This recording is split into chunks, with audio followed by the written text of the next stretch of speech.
Let me put this in Twitter.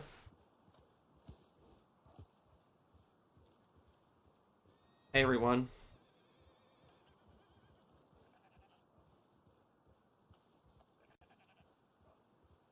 Okay, can everyone here hear me? Good.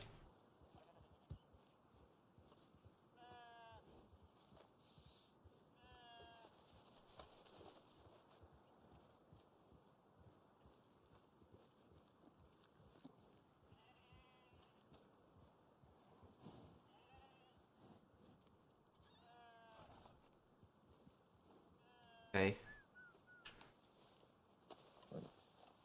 Yeah, or we might do a different call to arms area, but we're gonna have a bit of fun on stream today.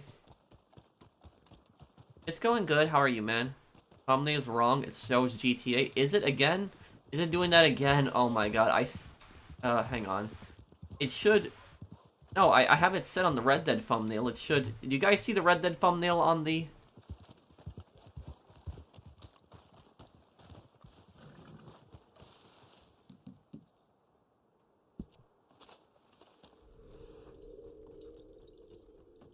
I got the Xbox Series X for $360 at Walmart. Oh, that's pretty good. Isn't it normally $400? That's pretty good, Eddie. Thank you for the super chat. What games you gonna plan on playing mostly on, Oh, it showed up as GTA in your notifications, huh? Well, I just saved as Red Dead. What games you planning on playing on Xbox mostly, Eddie? Hey, Mustang. Hey, Landon.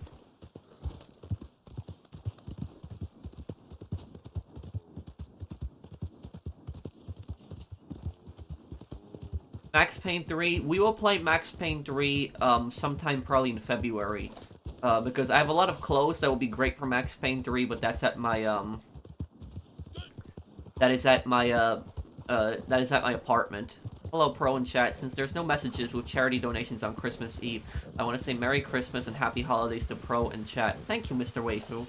Yeah, we're gonna be doing a charity stream on Christmas Eve, guys. I think I'm gonna stream GTA.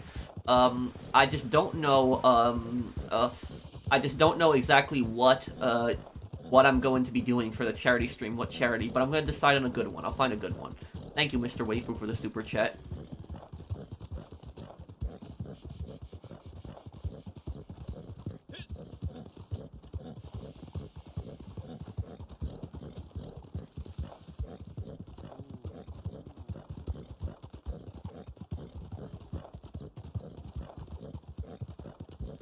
Wait, what, London?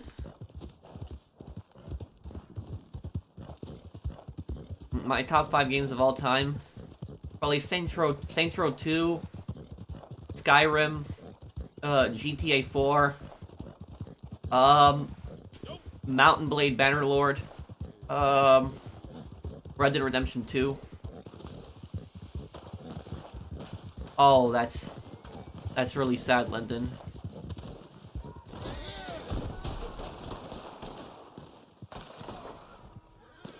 Do I like The Last of Us? I like the first one. The second game, I'm not really that much of a fan of.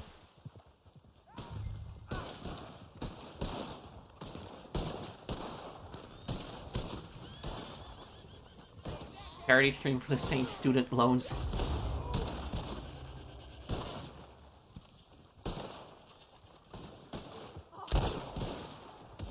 I'll be doing it early February, Max Payne 3, yep. And you know what I'm going to do? Hold on a second. I'm going to put it to a poll right here. Because I know people wanted to see a Bully 100% stream. I'm still going to do a Bully 100% stream. But I'm going to put it to a poll. And I'm going to ask people, do they want the charity stream on Sunday? Do they want it to be GTA Online or Bully 100%? Let me ask. I'll wriggle out of this, and when I do... this here bull's gonna gut you!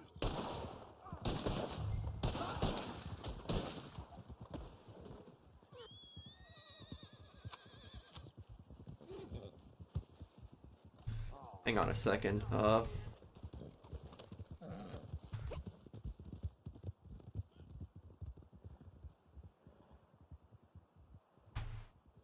Okay,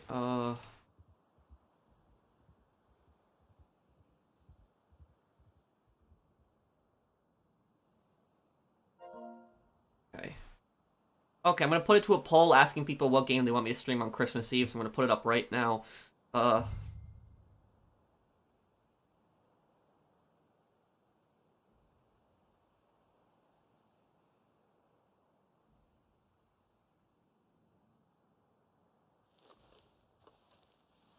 Okay, I put up the poll, guys. It's on my community page. Poll's right there now. The new Far Cry New Dawn? No, I have not tried it. I'm a big fan of Far Cry 2, the old Far Cry game. Far Cry 2 is my favorite one. My Saints Row boss would travel to Santo Alesso with a golf club and uses the cringe Saints for golfing practice. Revenge for Saints Row 2. Oh man, well, it's just, you know, that game was so cringe, but it's also really sad that what happened to it, what happened to the series. What's up, Pro? I really liked your Bully playthrough. I watched the movie Scarface a couple of days ago. It was great. Thank you, Jacob Larson. I might do the Bully 100% stream on Sunday, but let me check back on the poll. Let's see what people are choosing. Let's see.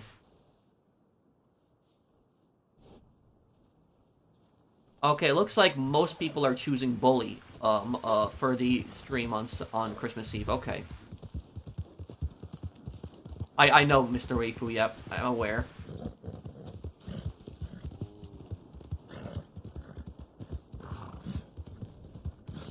But I play The Last of Us Part 3. Good question. Depends on if the story is well written.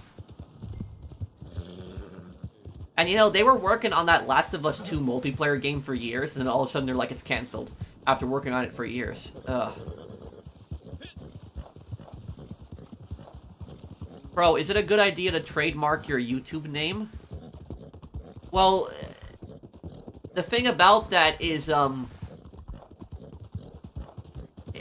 don't know if somebody can really trademark The Professional, because The Professional has been used before by other people. Like, other people have used it. Not necessarily for YouTube channels, but like, you know, there's a movie called Leon the Professional. So, you know, that movie came out in the 1990s. So, you know, I don't think you can really trademark something like The Professional. That would just, doesn't make sense. It's like, The Professional is a generic word. You know, it's my name on YouTube, but it's like a generic, you know, thing. It's not a unique name. So it's, so I don't think somebody can trademark The Professional. That would just make no sense. Question Pro, what's your opinion on Philly banning ski masks, in my opinion? I think it's unfair because it's mostly used to stay warm for the winter. Yeah, I'll tell you something. I don't like the idea of that. I don't like the idea of government, like, you know, trying to ban clothes, you know, ski masks. I mean, and the thing about this, it's unfortunate that criminals have really ruined ski masks, because ski masks are used to keep you warm in the winter time. You know, I have a gray ski mask. And, you know, I would wear that sometimes in the wintertime in the past when it would get cold, and it kept my face warm. It was actually nice.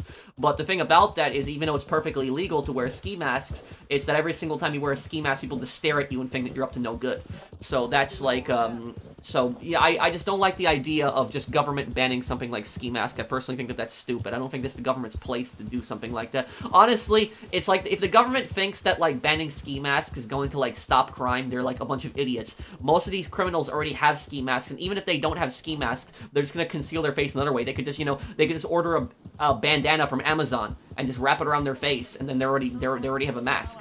So there's so this idea that the government is gonna somehow reduce robberies just by banning ski masks, that's just stupid. If they want to reduce the crime, they should look at where these crimes are happening, what areas, what they can do to stop them. Are these frequent offenders? You know, who's doing this, stuff like this. A lot of times the criminals actually committing burglaries are oftentimes drug addicts. So they're trying to feed their, you know, drug addiction. So you check, is there like a drug addiction problem? There probably is a drug addiction problem. You know, you look into things like that. You don't just ban ski masks. It's stupid. You gotta look at a bunch of stuff. Hi, Professional. How's your week been? My week has been good. Red Dead Redemption Outlaw. How are you, man?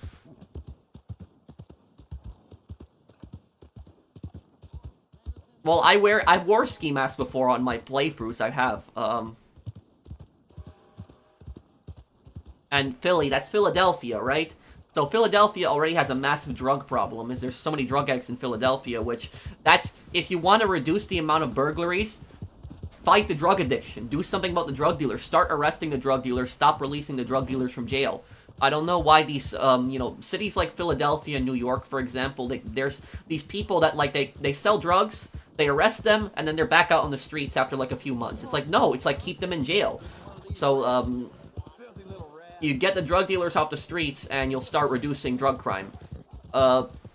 Thank you, Maxis, for that super chat. Thank you, Ant. Happy holidays, bro. Hope you've been okay. I've been good, Ant. How are you, man? Are you having a good holiday? Thank you, man. I'd like to point out that in Bully, Edgar, who was the leader of the Townies, was KOS hostile during the chemical plant fight. Kill on sight at Hopkins. Oh, yeah, because I know about that, Lendon, that a lot of people in my comment section, when I read my comments, they told me that there was originally, like, a cutscene where, like, you know, Edgar would kill Jimmy if you failed that, but they took that out. Thank you, Lendon, for the super chat. And thank you, Nicholas, also for sponsoring my channel. Thanks, man. Yusuf Amir was in the Over the Hedge movie. Wait, what? Own Titan? Wait, what? I'm confused. Can you explain? Own Titan? Wait, what?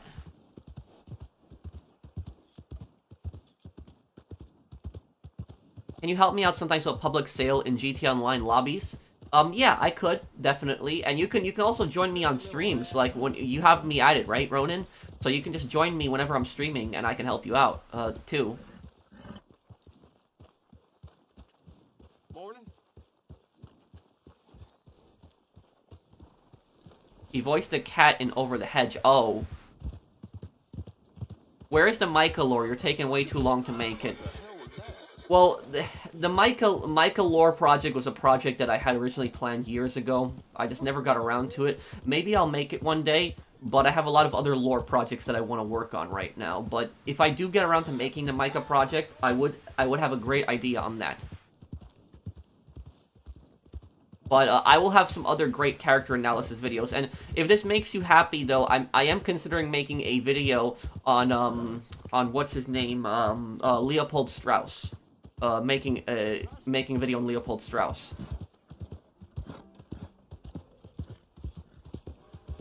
Unfortunately, my cousin had something going on, so we couldn't go, but we're gonna go over tomorrow so we can finally have a game night, even if someone else streams. Okay, Blinded Eagle. It's okay, don't worry about it, man. I was doing a few things anyways today also, so don't worry about it. I didn't look at your message, I just didn't check messages earlier, but I've just been busy with a bunch of things, but don't worry about it, man. Thank you, Suspect 13. What would you think if in The Last of Us 3 the main villain turns out to be the Cordyceps immune like Ellie, and you have to keep him alive and the end? I don't know, I guess that'd be a bit weird. But, thank you, Suspect 13. But it's hard to imagine that Ellie is the only person who's immune. There has to be somebody else that's also immune out there. And thank you, Eric. Hey, Patrick, hope you're doing well and happy holidays. Looking forward to the Christmas Eve charity stream. Thank you, Eric. Thank you, Eric, for sponsoring my channel for nearly 4 years. And thank you, Suspect 13, for sponsoring my channel for 7 months. Yusuf is awesome. 50 Cent Blood on the Sand. Oh, isn't he the guy in the club? The club owner? Isn't that who Yusuf plays as? Right? Of course. I'm gonna play 50 Cent Blood on the Sand one day. I'll play it. GTA 6 hacker got indefinite mental hospital time. Yeah, but the thing about that, I'm considering making a YouTube video about that.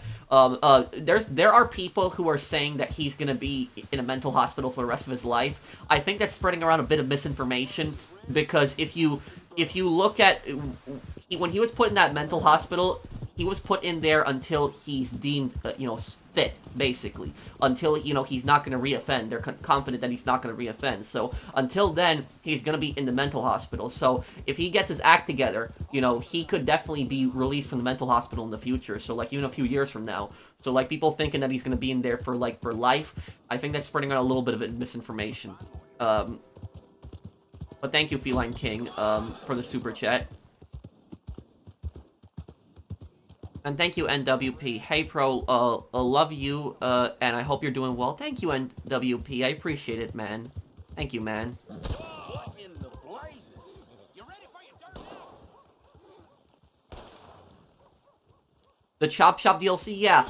Because you can do the heists, but also with the Chop Shop DLC, it gives you the tow truck, access to the tow truck, which is a great business. I made a guide on it, how the tow truck business works.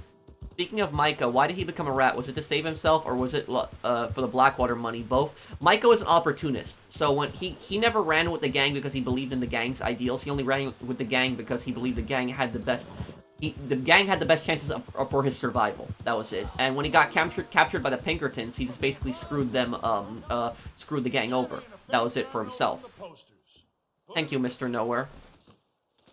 And thank you, Renee Avalos, professional goat. Thank you, man. Greatest of all time. Thanks, man. Thanks, I appreciate it.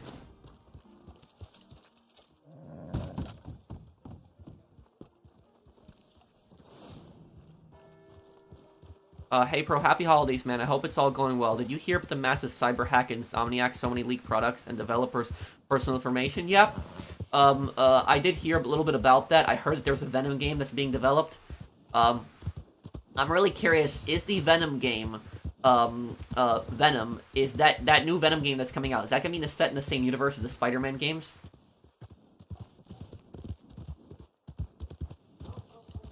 Okay.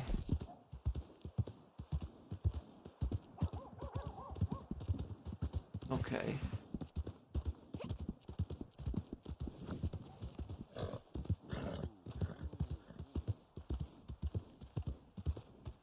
Have I played GTA San Andreas Online a long time ago? Maybe I'll do a video on that one day.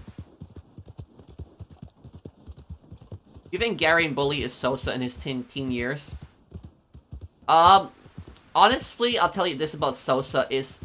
Sosa was probably a well-behaved kid when he was a child. He probably was. But Sosa was possibly a psychopath. The difference is that Sosa knew how to control himself, where Gary didn't really know how to control himself. That was what I would say is the difference between them. Because Sosa came from like a rich, respectable family before he became like a cartel boss. So he probably did end up getting good grades in school. GTA 5 looks like GTA 4 after the 6th trailer. You buying the PS5 Pro? When the PS5 Pro comes out, I'll probably buy it and do a review. That is if it ever comes out. Thank you, Zombie Fanatic. Thanks for the super chat. Unpopular opinion, I'm not a fan of Sadie Adler. Thank you, Jacob. Why is that? You just didn't like her character development?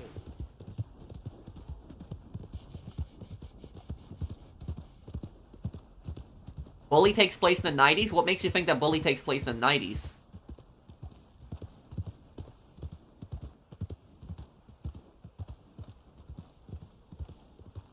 How much do you know about the Lord of the Rings, The Hobbit, or Silmarillion?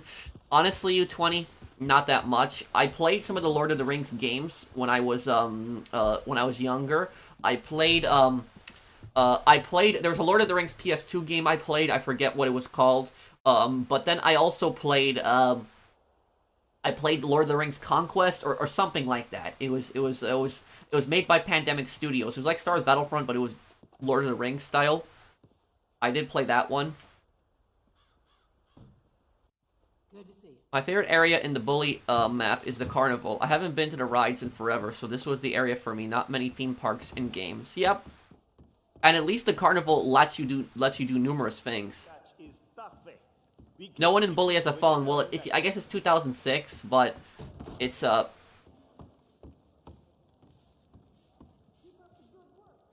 vehicles look a little old, I guess. Let's take a look at the poll. Let's see what the status on the poll is.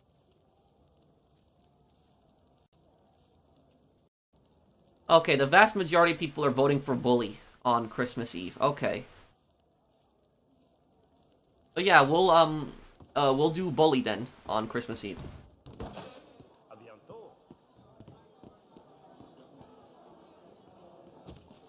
Oh, okay, Blinded Eagle. Thank you for the super chat. Can you send it to me? I'm curious what it looks like.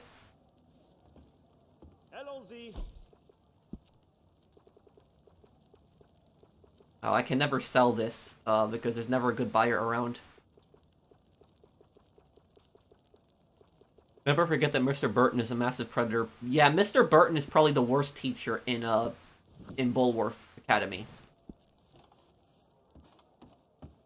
Have you ever seen Inglourious Basterds and Django? Inglourious I've seen a long time ago. The Django, I've seen clips of it. I never got around to watching it. Best GTA 6's villain is going to bet GTA 6's villain is going to make Micah look like Dutch. I hope that GTA 6 has a really good antagonist. That's what I hope so. I want a really strong scary antagonist. I don't want somebody annoying like Devin Weston, because Devin Weston was a joke. Thank you, Bunny. Also for the super chat. Thanks, man. Will I do a character breakdown of Gary? Perhaps, but I wanted to do an ultimate, like, a lore video on... I wanted to do a lore video on the moral lesson in Bully, and, like, what the game is trying to teach you.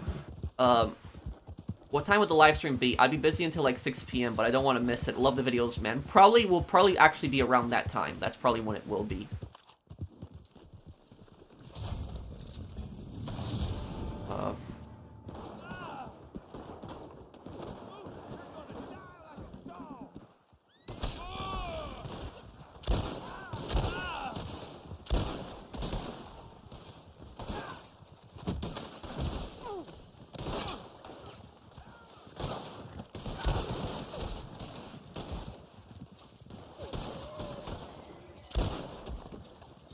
I love stuffing Algae in trash cans, lol. Well, Algae was really annoying. There was, like, times where Algae would, like, you know, want your help, but then he says, oh, Jimmy, you're a great leader, and then he says, Jimmy, you suck. So Algae was a bit annoying, yeah. I like how the principal even said that Algae was the most unpopular kid in school beside Jimmy. Merry Christmas, Pro. Thanks for the content. Thank you, Ryan. It's Ryan42, and Merry Christmas also. Do you think the GTA 6 trailer looks better than Red Dead Redemption 2? Oh, yeah. Definitely.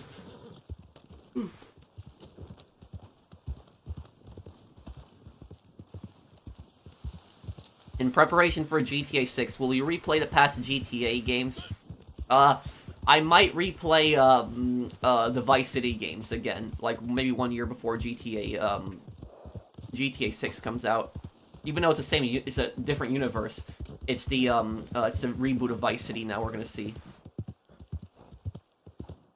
Who is the best gang leader in Bully? I'd have to think about that one.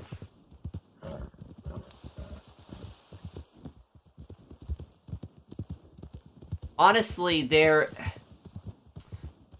while Ernest is smart, he's a creep. Johnny is a bit of an idiot. And, Johnny's a bit of an idiot, and, yeah, and Tad is an idiot, too. Darby's an idiot, too, so yeah, most of the leaders are idiots. I would say the leader of the townies is probably the smartest, because he was able to organize them, but organize a bunch of, dropouts and, create, like, a massive base. But what I will say also about him is at least he was willing to admit that he was wrong when he realized that Gary was manipulating him. Yeah, their leader was Tad, I think it was, for the Jocks. Is Dmitry Rascalov even worth comparing to Palpatine? Well, they're very, very different characters. I would say that Palpatine has a much higher IQ than Dmitry, though. Dmitry is not that smart of a character. He was smart enough to manipulate Nico, but he's stupid and he constantly keeps betraying everyone. Thank you, U20, and Mr. Waifu. Honestly, the nerds are my least favorite club, even if I'm into video games, anime, manga. I'd rather be a greaser or a townie, honestly. I think the nerds are probably the most unpopular faction in the game.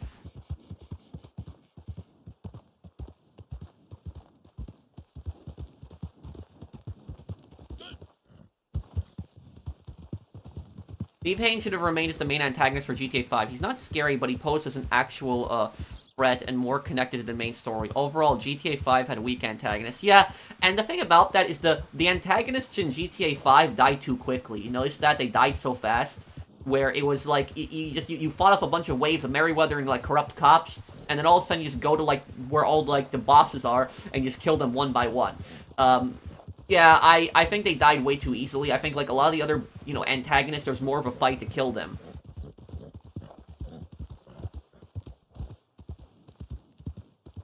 Ted is the Jock's leader. Tad is one of the preps. Oh, okay. Yeah, so it's Ted. Thank you, Mr. Waifu.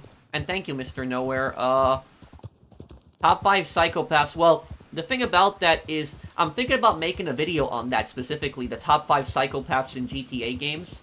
And also, I'm thinking about making a video, top 10 most evil characters in crime games. If I ever make that video, top 10 most evil characters in crime games, you guys know what criminal is going to be number 1 on that list. Thank you, Jacob Larson. She's incredibly reckless, and she never gets called out for it, except when the air balloon guys. Also, she kills that cleat guy, even though he was not with Micah anymore. Yeah, she is a bit reckless, I will give you that. And she did get the balloon guy killed. That was on her, I will admit that. And the balloon guy was actually helping, too. That's the thing about it. That was what was messed up. Christopher Walken, who's that? No, Makarov would not be on that list because I'm talking about crime games. Modern Warfare series are not really crime games. I mean, I guess Modern Warfare 2 has a cartel in it, but when I say crime games, I'm talking about games where you play as a criminal specifically. Can I play the Ace Attorney trilogy? It's coming out next month. I'll do a playthrough of it. Yeah, I'll play it.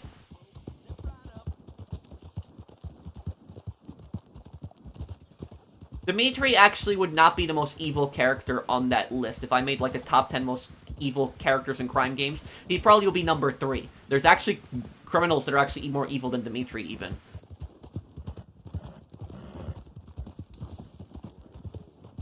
Lucky Quinn, Big Smile Lee, and Dimitri are all on that list, calling it now. You actually got a bunch of the people that I would put on that list.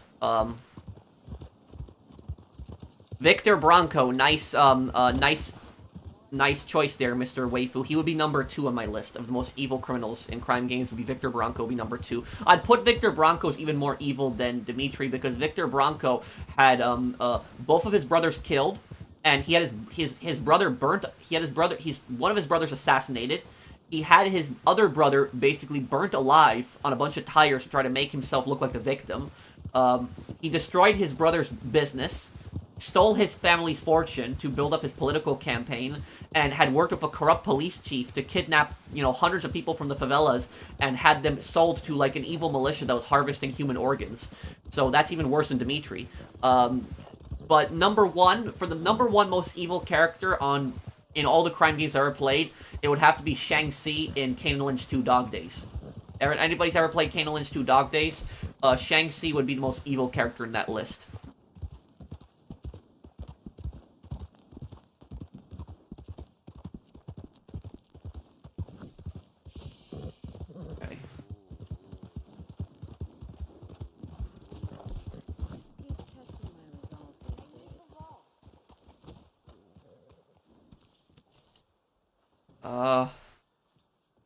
If I was in Red Dead Redemption 2, I would be mixed, Hispanic, Mexican mom, and Cuban dad, and I would join the army and become a bounty hunter. You know what, I'll tell you something about that. Thank you, Savage, for the super chat. Is I wanted to make a second character on Red Dead. I did. I wanted to make, like, a Native American character, but the thing about that is that Red Dead Online only allows you to make one character, and I don't want to lose this character. So I spent, like, I have ranked 439. I've played on this character for years, so I would not want to lose this character after I've worked on him for so long.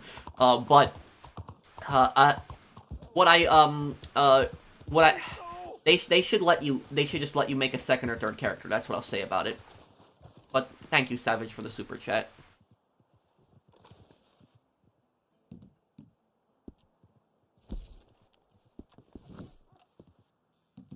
Yes, I will do a playthrough of Fallout 3 one day. Maybe make a new account? I don't really want to make a new account just for that. Nah.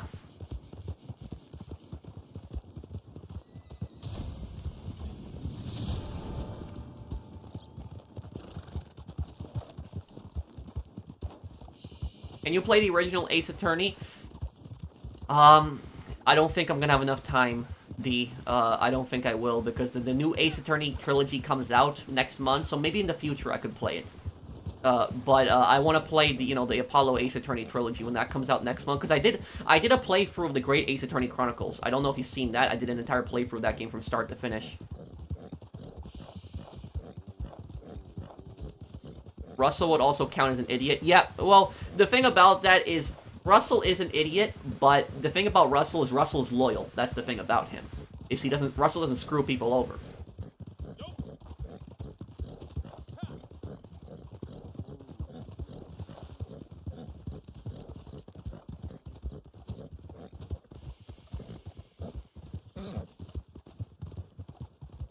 How do I handle hate comments?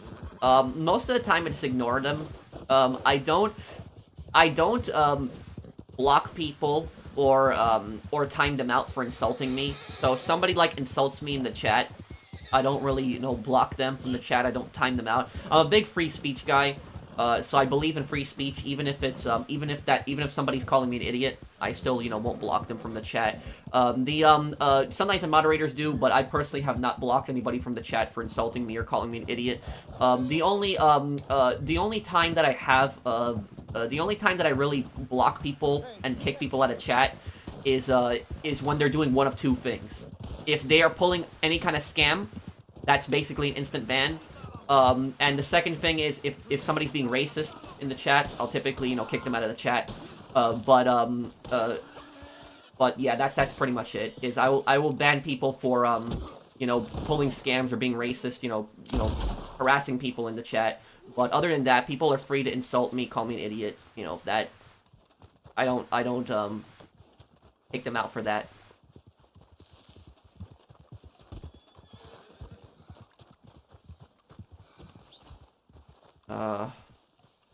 Will I ever replay Red Dead Redemption 2? Probably, yeah. Russell likes to hurt people for peace. Yep. And that Russell's best line is, you know, when he says, "Get off my little buddy."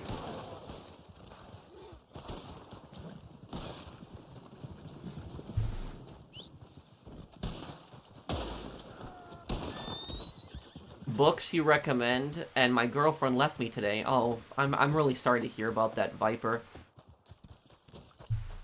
I'm sorry to hear about that.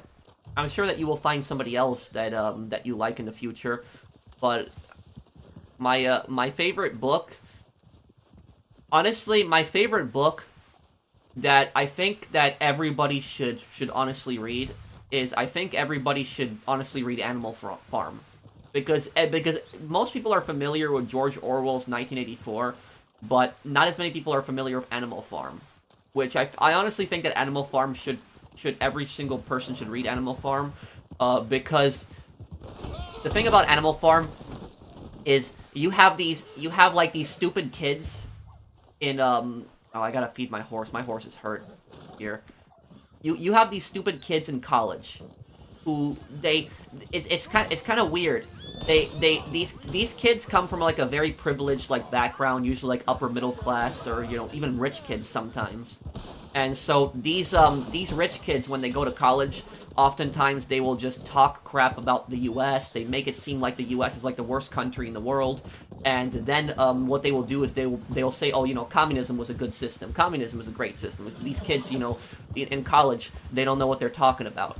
And so all of those kids who think that communism is like a good idea, they should honestly read Animal Farm. That's what I think about it, because I think if more people that think that communism is a good idea, if they read Animal Farm, I think that would really change their minds on it.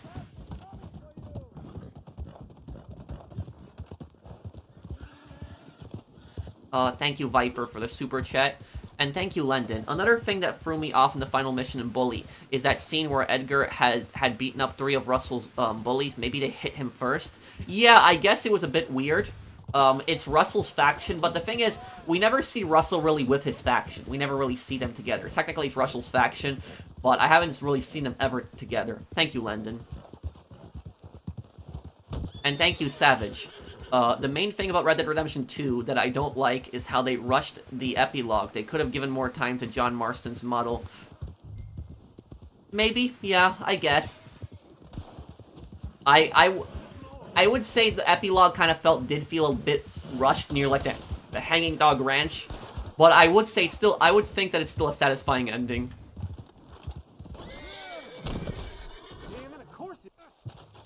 Thank you, Savage. And thank you, Grace Whiffin. Slow down so Russell can smash you. Up.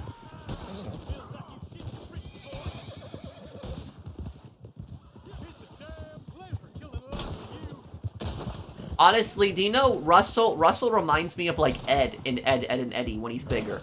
That's what Russell reminds me of. The funniest thing Russell did was ram his motorcycle through the gate, which caused it to explode. I was not expecting that. I was like, what the hell, when he did that.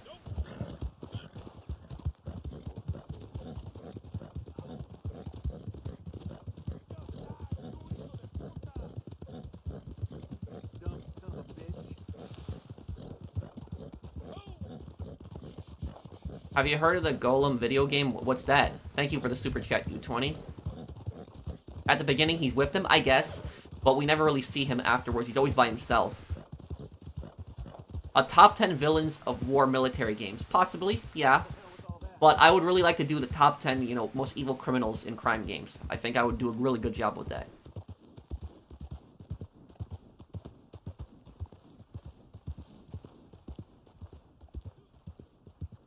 I don't know how he didn't get injured, Lendon. That still surprises me.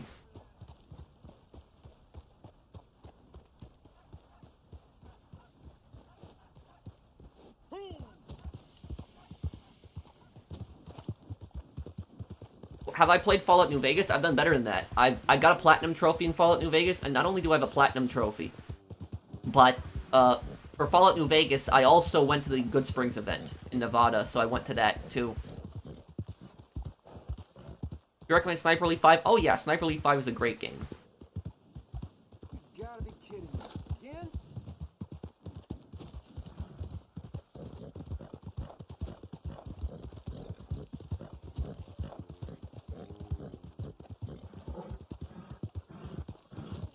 You should 100% San Andreas. It's almost the 20th anniversary. You're right. Come on. The Golem game is considered one of the worst games of 2023. Probably why I haven't heard of it. Let me see. When did San Andreas come out? It came out in 2004, and I know that. October 26, 2004. Yeah, so for next year, that would be great. It would work out, you know, 10 months from now.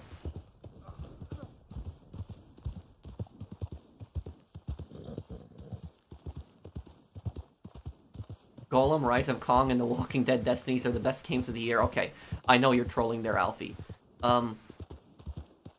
Being pro with TNT Revolver goes hard, honestly. Thank you, Mr. Waifu, for the super chat. One modded voice actor said something about a fiend boss somewhere along the lines of what's the correct nomenclature for that, Wait, I'm a bit confused, London. Can you explain? Christ on the cross. Okay, when we got 4 minutes left, let's deliver this target. Crazy?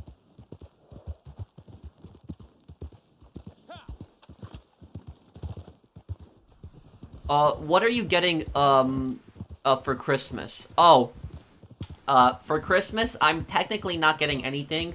Well, I already have gotten my present for Christmas, but my present for Christmas was basically the iPhone 15 that I had gotten 2 months ago, and you know, so you know, my mom asked me, you know, if I want anything for Christmas, and I told her, you know, could you get me the iPhone 15, and she said sure, and and I said, you know, you don't have to get me anything for Christmas. That's enough for me. So I was happy with that. I did get a discount when I traded in my phone, which was nice too, and so that was what I'd gotten for Christmas. I also got my mom some jewelry for Christmas. I haven't told her about it, but I got my mom some jewelry for Christmas that I'm gonna give it to her on Christmas. I'll find you and make you real sorry. And my dad, I got him money for Christmas because my dad usually likes money.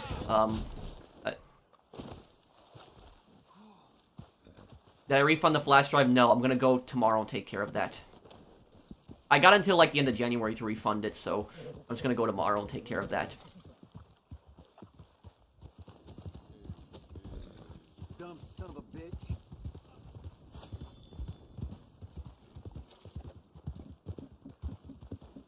Top 10 most evil characters in crime games. Where would I put Hyman Roth? What the hell?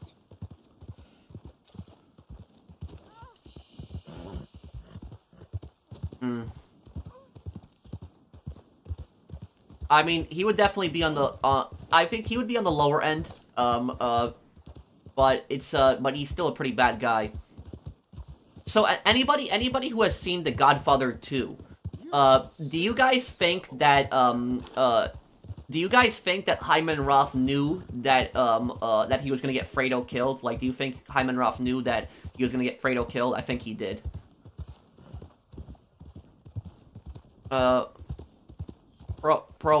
Play the jumping Choco Santa on Sunday.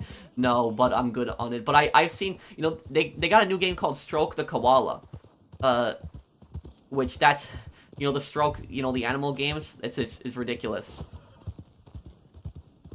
Alligator tacos, what? Who's more evil, Claude or Dimitri? Dimitri, because Dimitri actively pretended to be Nico's friend. I would say Dimitri, yeah. What team do I support in the NBA? When I was a kid, I used to watch the New York Knicks, but I really don't watch basketball much anymore. Thank you, Rividen. And thank you, London. Criminally stupid is what usually stands for by default, I think. It's very obvious, Oh. Okay. Yeah, I was just a bit confused on what you meant, London. How does Amazon allow these scams on their website? Well, Amazon is just selling so many things at once, and they have so many third-party sellers, so of course they're going to have scams. But the thing about this is, I would say that Amazon is responsible also for the scams, because the thing is, Amazon can't stop every single scam that pops up on their site, but the thing about this, if you look at those flash drives, like those fake flash drives, it said that there was like 400 something purchased in the last month on each one. And they are the top search result. And so that means you have 400 plus people that got scammed on each one. And so 400 on one, 400 on one, 400 on another one, means if you add up all those fake flash drives, you had thousands of people who had gotten scammed on Amazon. Thousands of people. And the pages have still not been taken down. So Amazon is at fault. That's what I say about it. My favorite gift of 2007? My favorite gift of 2007 was when my mom bought me Assassin's Creed 1. That was my favorite gift of 2007.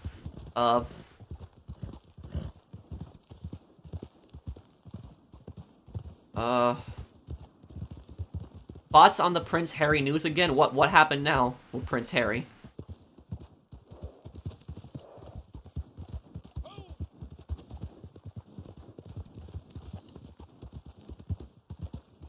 Who do I think is the most evil character in Fargo? Lord Malvo.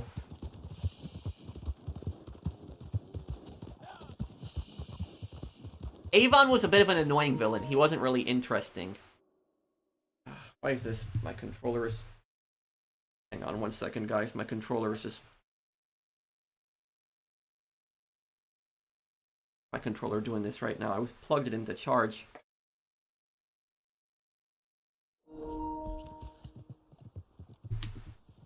Okay.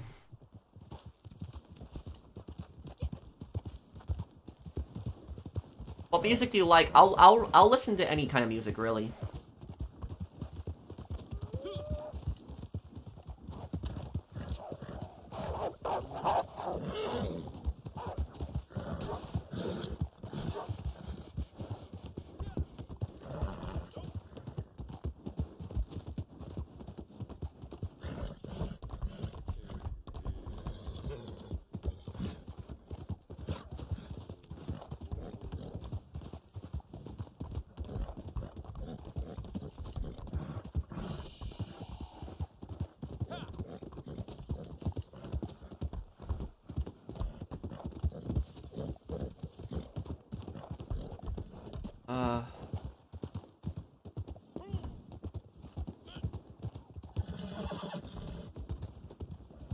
Who is the most evil in the classic Max Payne games? Have you heard that James McCaffrey, Max Payne's voice actor, recently passed away? Yeah, I heard about that.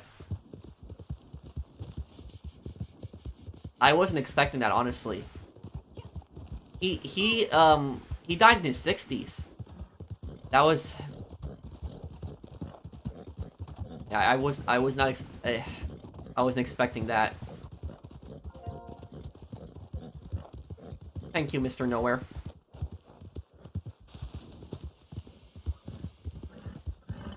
My favorite means of transport in all the Rockstar games? Probably the train in San Andreas. I always loved driving the train in San Andreas. Thoughts on France silencing protesters? What protesters? What are you talking about?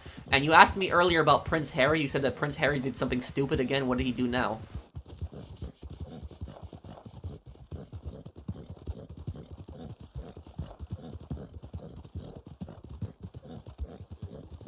Have you heard the news of the GTA 6 hacker? Yeah, I heard about it. But the GTA 6 hacker did not get life in prison, as people are saying it. He got put indefinitely in a mental hospital, and it's because they're worried that he might reoffend. The thing is, he could be rehabilitated, and he could be cleared by the mental hospital, and he could get out in a few years.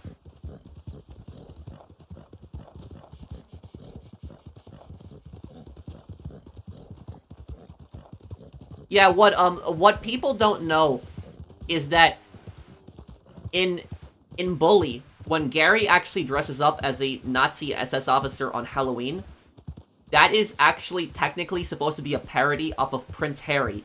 Because Prince Harry, in the past, like 20 years or so ago, he dressed up as a Nazi officer on Halloween. He did that.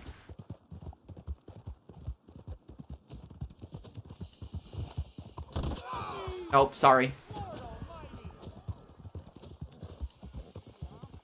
Give him one of these ribs, just watch him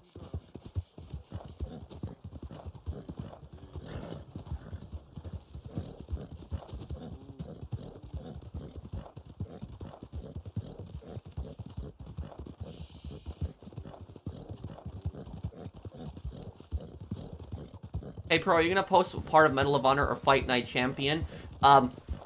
I will have the next part of Medal of Honor up this weekend, probably. I'm just sorry I've just been busy with a bunch of things.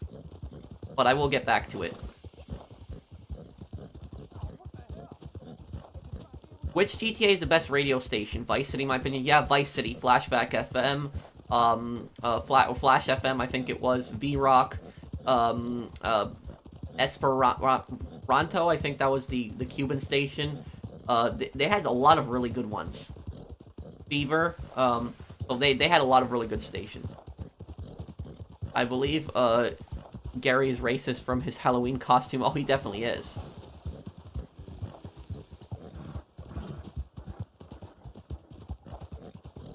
Jimmy Hopkins dressed as FDR for Christmas. Or for Halloween. And wait, NBA, what were you asking me earlier?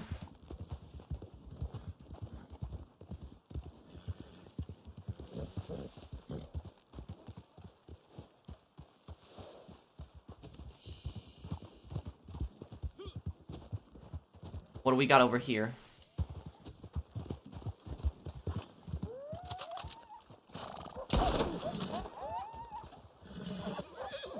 Oh, great.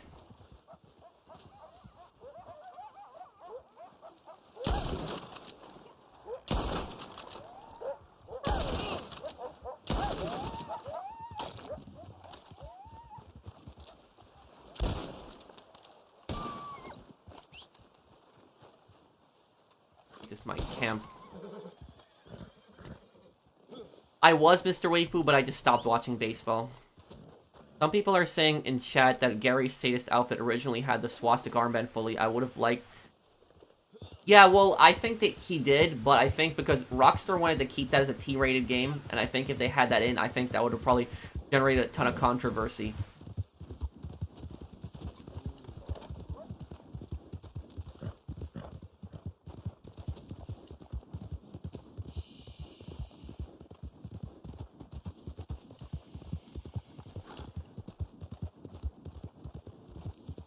Which teacher in Bully would get the longest prison time? Mr. Burton, for being a predator.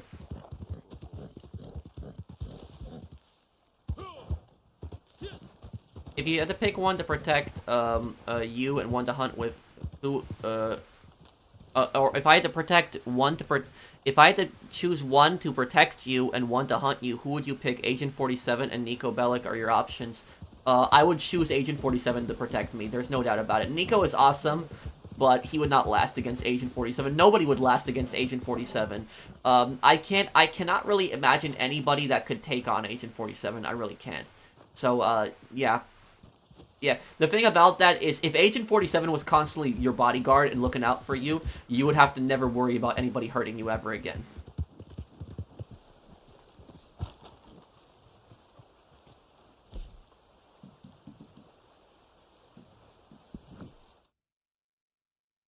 I wonder what happened to the Half-Life games.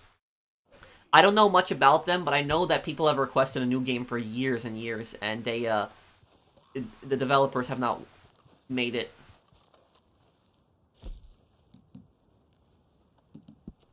Gonna be out of supplies before too long. All right, moving right along.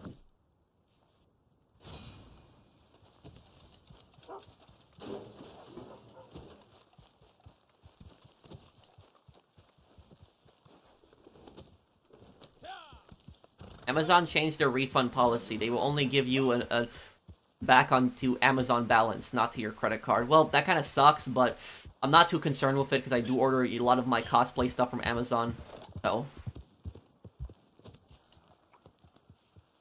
yeah, but it was still, I was still surprised by how easy that final fight was.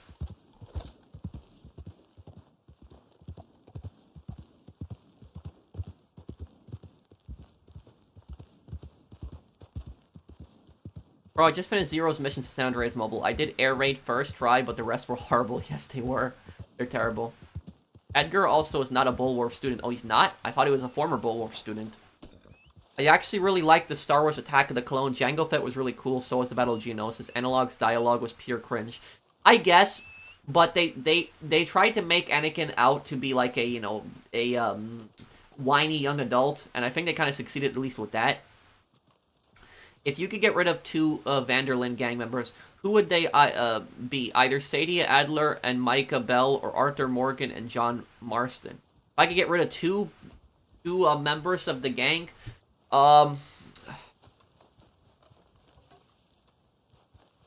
Micah Bell would definitely be my first choice to get rid of. The other guy, I would think is,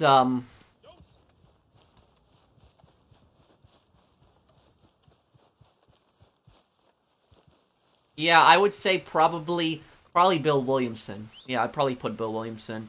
Now, for people wondering why I wouldn't kick out Leopold Strauss, the reason I wouldn't kick out Leopold Strauss is because if I was like Dutch, what I would basically do is I would force, you know, Strauss to stop doing these loans, but instead like figure out another way to make the gang money, because he is the gang's accountant in a way. So he does have good ideas when it comes to making money. The problem is the way he goes about it is just really bad. The difference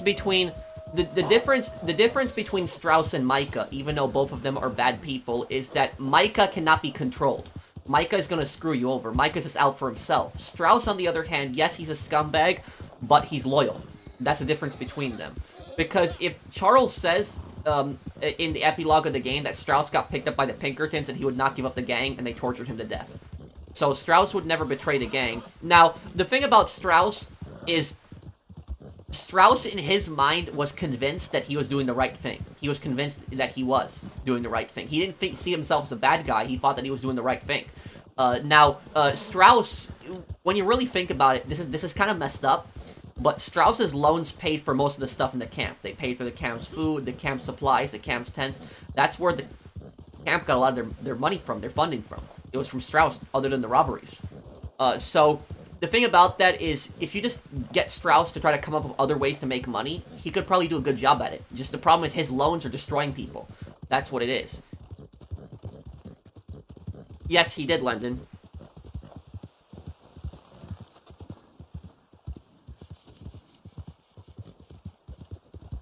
And also, another difference is that Strauss does consider Arthur his friend. He does. But Micah never considered Arthur his friend. So that's the difference, I would say, between the two of them.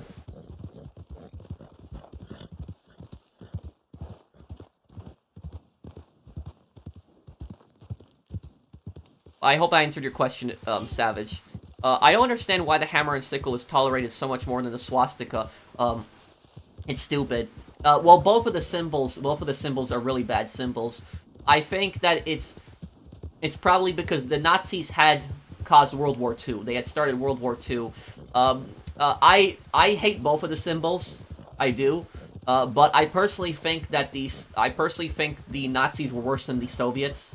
I do think that. And the reason I think that is because the Nazis, if they had won World War II, they would have killed hundreds of millions of people. The Nazis were... What a lot of people don't know is that the Nazis hated Slavic people that are mainly from Eastern Europe. So they hated Poles, Russians, Belarusians, Ukrainians. They really did not like them. And the Nazis hated Jews the most. That was the group that they did not like the most, but they really did not like Slavs either. And Hitler thought that Slavs were like a barbaric people. He did not think that they were a European people. And if the Nazis had won World War II, what they would have done is they would have killed hundreds of millions of Slavs. They would have killed everybody in Poland. They would have killed everybody in Ukraine, Belarus, Western Russia. And anybody that they didn't kill, they would have either used as slave labor or they would have deported past the Ural Mountains. That's what they would have done. So I do think that the Nazis are worse than the Soviets. I'm not defending the Soviets in any regard. Stalin was a piece of crap. He was a mass murderer. But I do think the Nazis were worse than even Stalin personally.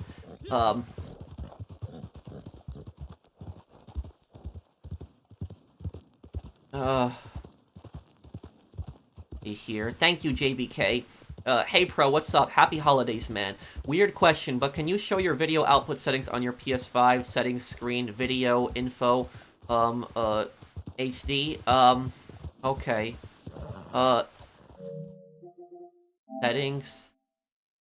What is it? Settings, what did you want? Screen and video. Yeah, this is just my, outputs. I haven't really messed around with any of this stuff in here, so I don't know if this is what you're looking for, JBK.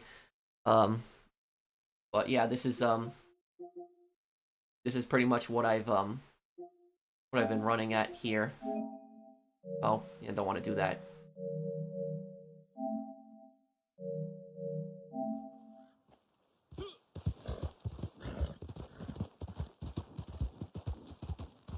Thank you, JBK, for sponsoring my channel for a year and a half. I actually think Solid Snake from Metal Gear games could give Agent 47 a run for his money. It would probably be a tough fight, but I don't think... There has not really been anybody... Nobody has ever really beaten Agent 47. Agent 47 has never really lost. He really hasn't.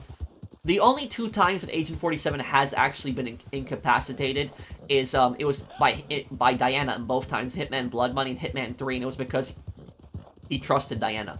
That's why.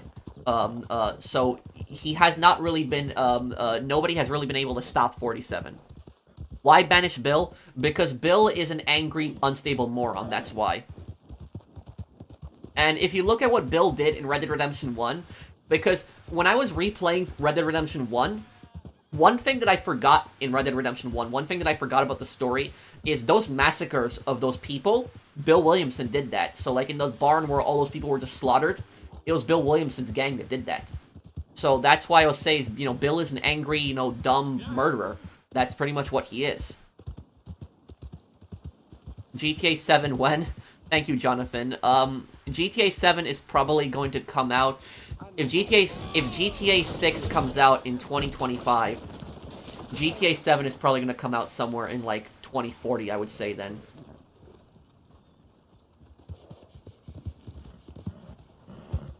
Can you explain what is the deal with the Gunners in Fallout 4? Yes, the Gunners are basically mercenaries. They are hired thugs. The Gunners will take any job. They don't care what the job is. So, the Gunners are a bit different than the Raiders, is that the Gunners aren't gonna go into, like, Diamond City and just, like, mass murder people, but the Gunners will take any job. So, basically, if you are like if you're like a merchant, for example, you're like a trader, and you need to travel from, like, Diamond City to, another settlement, for example, you could hire the Gunners, and the Gunners will protect you. The Gunners don't typically betray their contracts. So if you make a contract with the Gunners, they're not going to betray you. They're going to keep the contract, and they're going to honor the contract. But once the contract is up, if they take another job where it's to kill you, they'll kill you. So that's the thing about the Gunners, is the Gunners will take any job, anything. If it could be a good job, it could be like a job where they're saving people, or it could be a job where they're murdering people. They don't care. They're just basically stone cold mercenaries. Whatever all they care about is money.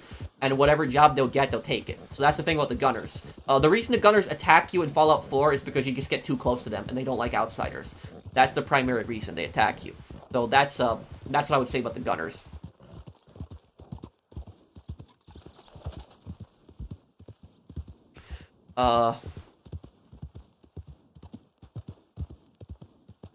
What were Hitler's thoughts on Arabs and Asians? Thank you, Grace Whiffin, for the super chat. I don't know what Hitler's thoughts on the Arab people was, but I do know what his thoughts are on East Asians and Central Asians.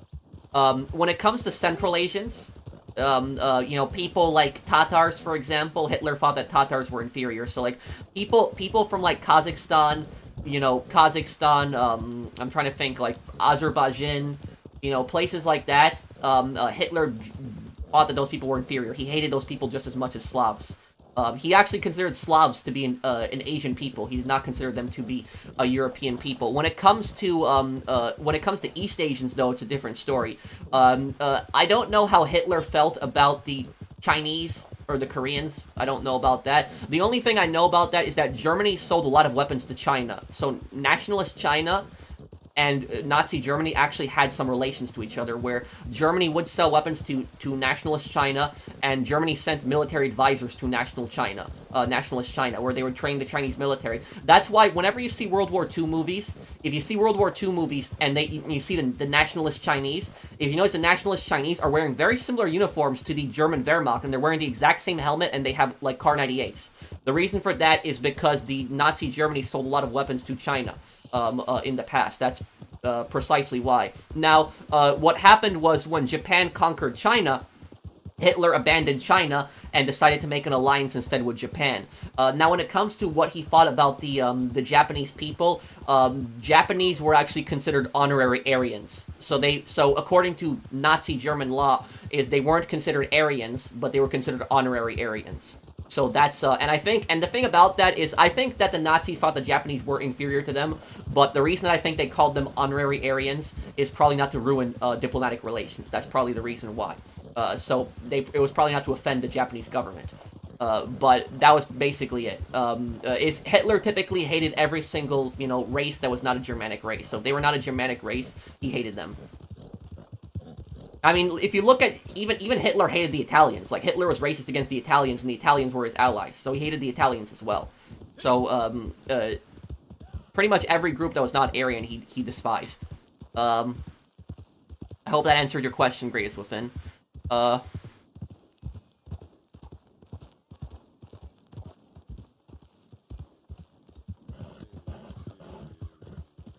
vast majority of the gunners are former enclave. Is there really proof for that?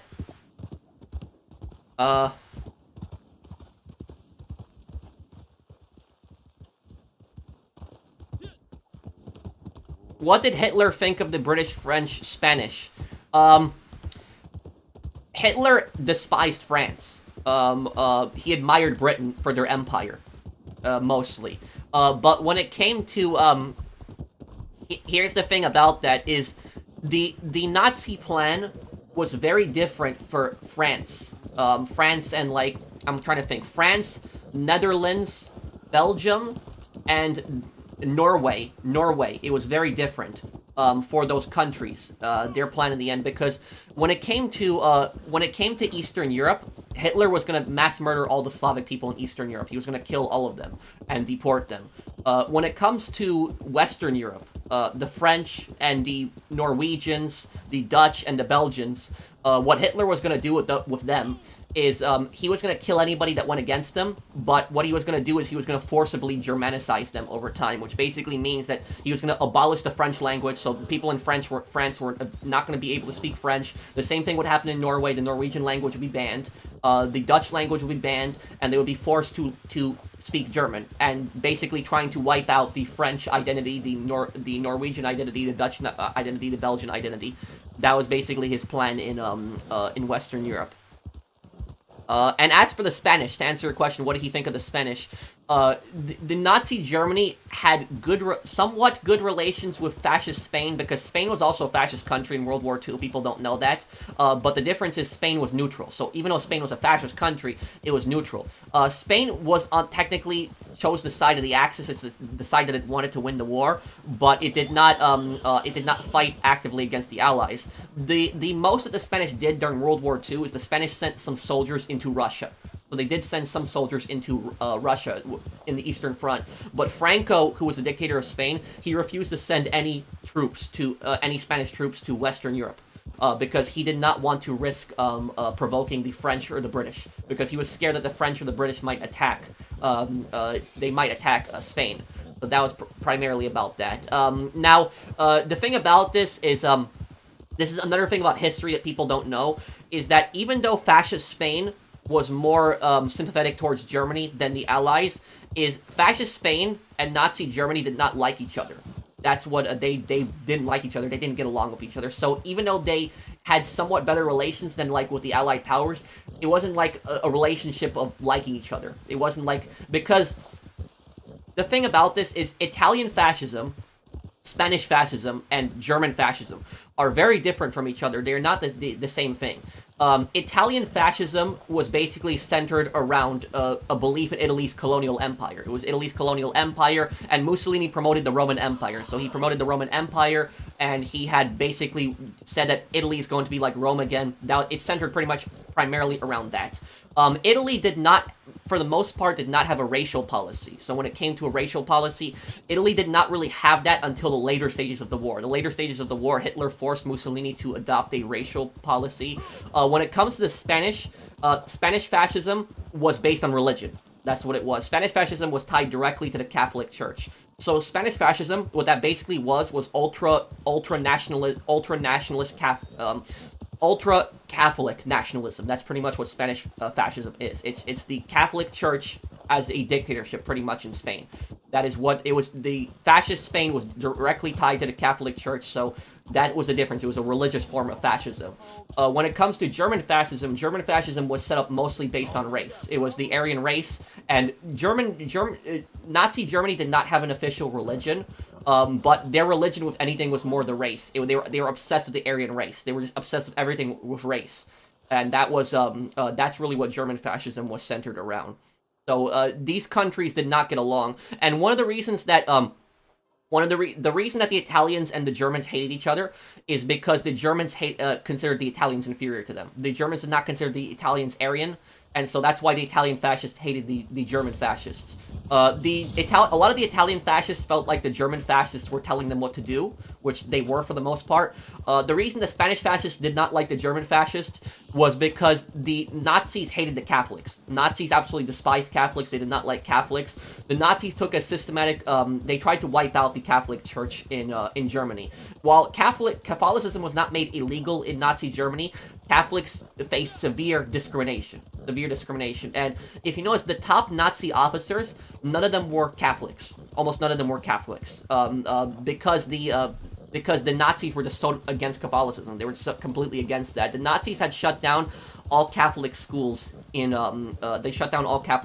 Germany. So Hitler really despised Catholicism. He did not like it, and the Spanish, which they were very pro-Catholicism, they did not like that. That was their main beef with the. That was pretty much their main beef with Spain. Spain and Germany's main problem with each other in World War II. Let me see. I missed a bunch of comments. I do like to read a lot of history. See here. What happened to Germany right after World War II? Well, it was divided. You had the Soviet occupation zone in the east, you had the American occupation zone in the west, and then you had a little bit of the British and the French occupation zone in the south of Germany. Thank you, Dragon Gaming, for the super chat.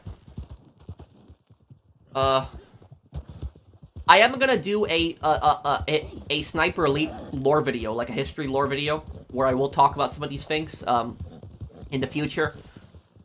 But one of the first few things the Allies did in Germany after occupying Germany was they actually took like thousands of German civilians, and what they did was they brought them to concentration camps.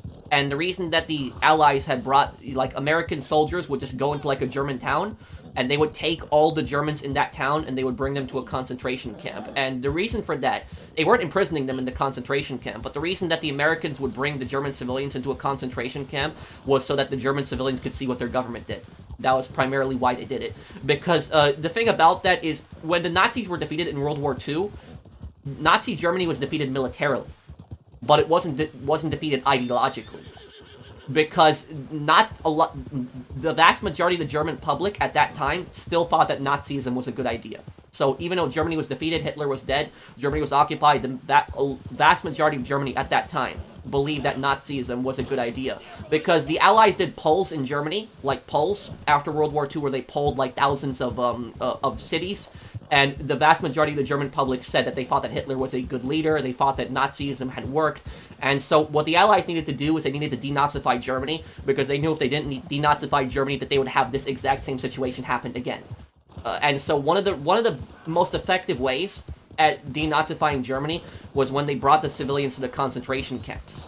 And they had to do that, because the thing about that is it might seem brutal that they brought the German civilians there, and when the German civilians saw, like, the bodies and stuff like that, they saw, like, these people that were starved to death, these people that were gassed, you know, the horrible things the Nazis had done to these people. Even though it was brutal, the Allies needed to do that. They needed to show the German public what their government had done. The German public needed to see that with their own eyes, and that's when Germany really started becoming denazified, when the German public actually saw what their government had done in those camps. Because if the Americans did not bring the German civilians to the concentration camps, what would have happened is the vast majority of the German public would have probably said, oh, it's propaganda, you know, that didn't happen, they're just lying about Hitler and all that other stuff, they're just trying to make him look bad, because that's what people believed in Germany. When the Americans had told the German public that the Holocaust had happened and that Hitler had murdered millions of people in these camps, lots of the German public had basically believed, no, it's just propaganda, it's just Allied propaganda, that didn't happen, Hitler wouldn't do something like that. That's what huge amounts of the German public believed that. I'm not saying every German was a Nazi. What I'm saying is huge amounts of the German public believed that, like large amounts. I'd say this is more than half of the German public at that time actually believed that stuff. And so this is, they needed to show people that firsthand. When you bring those people who think that it's all propaganda and it's all made up, if you bring them to the concentration camp and they actually see like what their government had done and they see the atrocities and they see the mass murders, at that point they can't say that, oh, it's propaganda. They see with their own eyes what their government had done. So that, at that point, that was the most effective way at denazifying the German population, was actually showing them the atrocities that their government had done. And Germany today, I would say, is one of those countries that has done a really good job at admitting to their past. A very, very good job. Not a lot of countries have done that, where they've actually, a lot of countries that have had dark past, they've done a pretty bad job at admitting to their past, but Germany is one of those countries that actually has done a pretty good job at that. Let me see. I missed a bunch of comments, so let me see. But I hope I answered your question. I know I spent a lot of time on that question, but I just had a big answer to that one. GTA 7 probably not in our lifetimes. It'll probably be I'll probably be 99 by the time we see Venturis or San Fierro. You know what I would like to see? If they make a GTA 7 bunny, if they make GTA 7, what I would like to see is I would like to see San Fierro and Las Venturas in one game. So in GTA 7, I'd like to see San Andreas again, but I'd like to see a big San Fierro and a big Las Venturas in one map. So like a very big giant map, like a big desert, like do Las Venturas, like a big Las Vegas, like bigger than you did, much bigger than San Andreas, and do like a really big desert countryside, like make the desert countryside much bigger than San Andreas, and then do San Fierro, and have like a really big San Fierro, and have like a really big forest, you know, countryside. Isn't it like hilly outside San Francisco, right? So like do like hills and like fields and like forests and stuff like that outside San Francisco, and then like have like the countryside connect to each other. You know, stuff like that. I think that would be a really cool, like, design. If you had both San Fierro and Las Venturas, like, two giant, massive cities in, like, one map. I think that would be cool. See here. Thank you, Bunny, for that super chat. Actually, he tried to Germanicize the Polish as well, only that he would kill more of them than any Western Europeans. I wouldn't really say that Hitler tried to Germanicize the Polish population, because Hitler believed that Poles were inferior. If there are some Poles that he did try to Germanicize, you're right on that, but the Poles that he did try to Germanicize, those Poles had German ancestry. So those Poles were their, like, grandfather or their father was, like, German. If they had, like, some German ancestry. But if they were just strictly a Slavic Pole, Hitler saw them as inferior. So the Poles that had really German ancestry, the Nazis had tried to Germanify. The other Poles they just despised, and the Nazis, they would have basically eliminated all Polish people after World War II if they had won World War II. So that's why I've always said the Nazis are worse than the Soviets. You know, the Soviets were terrible, but at least when the Soviets occupied Poland, at least Poland still existed as a nation. At least it still had its language. At least it still somewhat had its culture, even though it was under Soviet occupation, where the Nazis had basically tried to destroy Poland and destroy Poland's culture and everything there. So I'm not defending the Soviets, but I just think the Nazis were just much worse personally. Thank you, Jacob, for the super chat. Is history written by the victors? No, that's not true. A lot of people say that history is written by the victors, but the thing about that, I'm just trying to think of something. I'm just trying to think of an example of people. I'm just trying to think of an example where bad guys had won World War II, not World War II, but bad guys had won a war, and yet we knew that they were the bad guys still. I'm trying to think. But basically, there have been numerous countries that have won wars in the past, and those countries, even though they had won the wars, we still saw them as the bad guys because of what they did. Like, I mean, like, look at for example, China. China's a perfect example. Like, China, the Communist Party of China won the Civil War. It kicked the nationalists out. The nationalists escaped to Taiwan, and so you can't really say that history is written by the victors, even though the Chinese communists won the Civil War. We know that that they're in the wrong. I'm not defending everything the nationalists did. The nationalists did do some bad things also in the Chinese Civil War, but the nationalists were far less worse than the Chinese communists. The Chinese communists were much worse than the nationalists. So, like, a lot of us, we see Taiwan as the victim today, which Taiwan is the victim. And so that's what I would say, is that history is not always necessarily written by the victor. It really depends on the situation, and it depends on what you're talking about.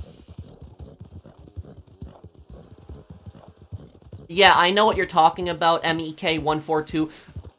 Here's the thing about Japan, is that Japan,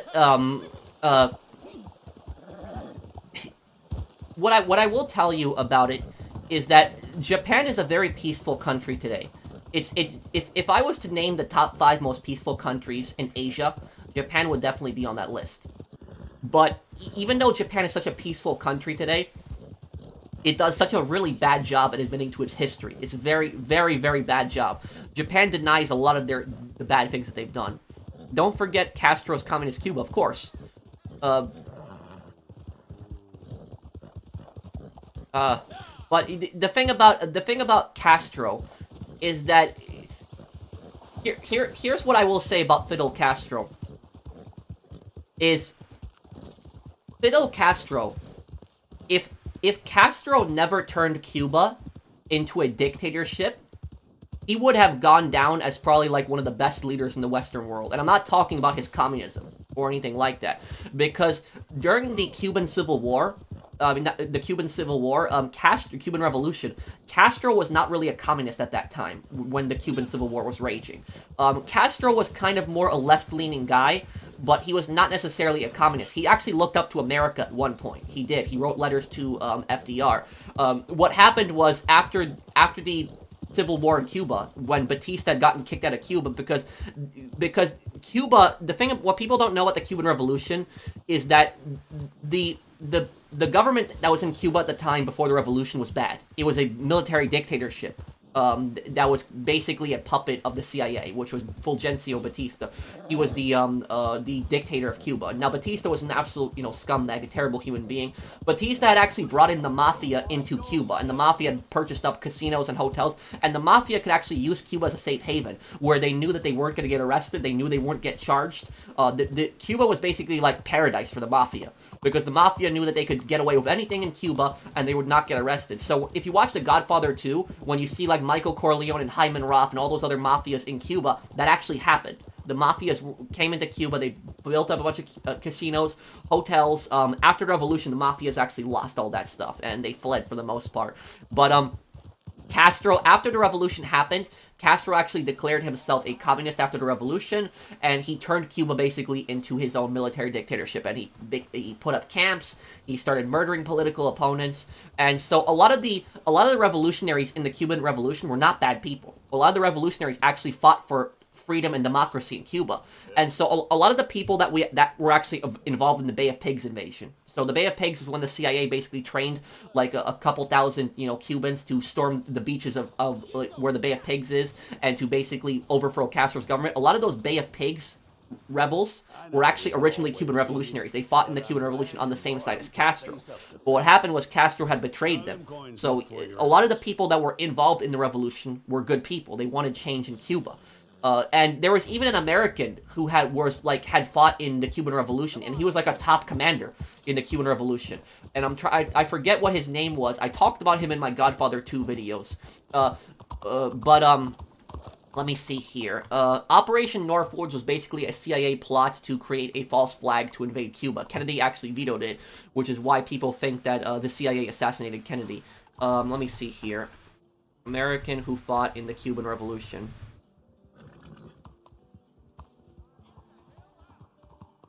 William Alexander Morgan.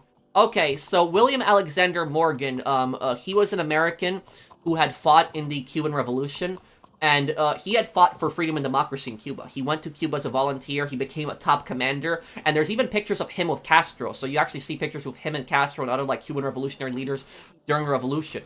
Now, about Morgan, is, Morgan actually, lost his United States citizenship during the Cuban Revolution, and the reason for that was because he was an American, went to go fight in a foreign conflict, and also I guess it was because the CIA was pissed that an American was involved in the Cuban Revolution, where it was the CIA, like I said, they supported the previous dictatorship in Cuba, and what ended up happening was when the Cuban Revolution happened, there was rumors that Castro was going to put like communism into Cuba, and he was going to turn Cuba into the dictatorship, and Morgan actually said, oh no, Castro's not a communist, he's a good guy, he's my friend, he wouldn't do something like that. So Morgan was actually convinced that Castro would reform Cuba and he would change Cuba and that Cuba would be like, a better place.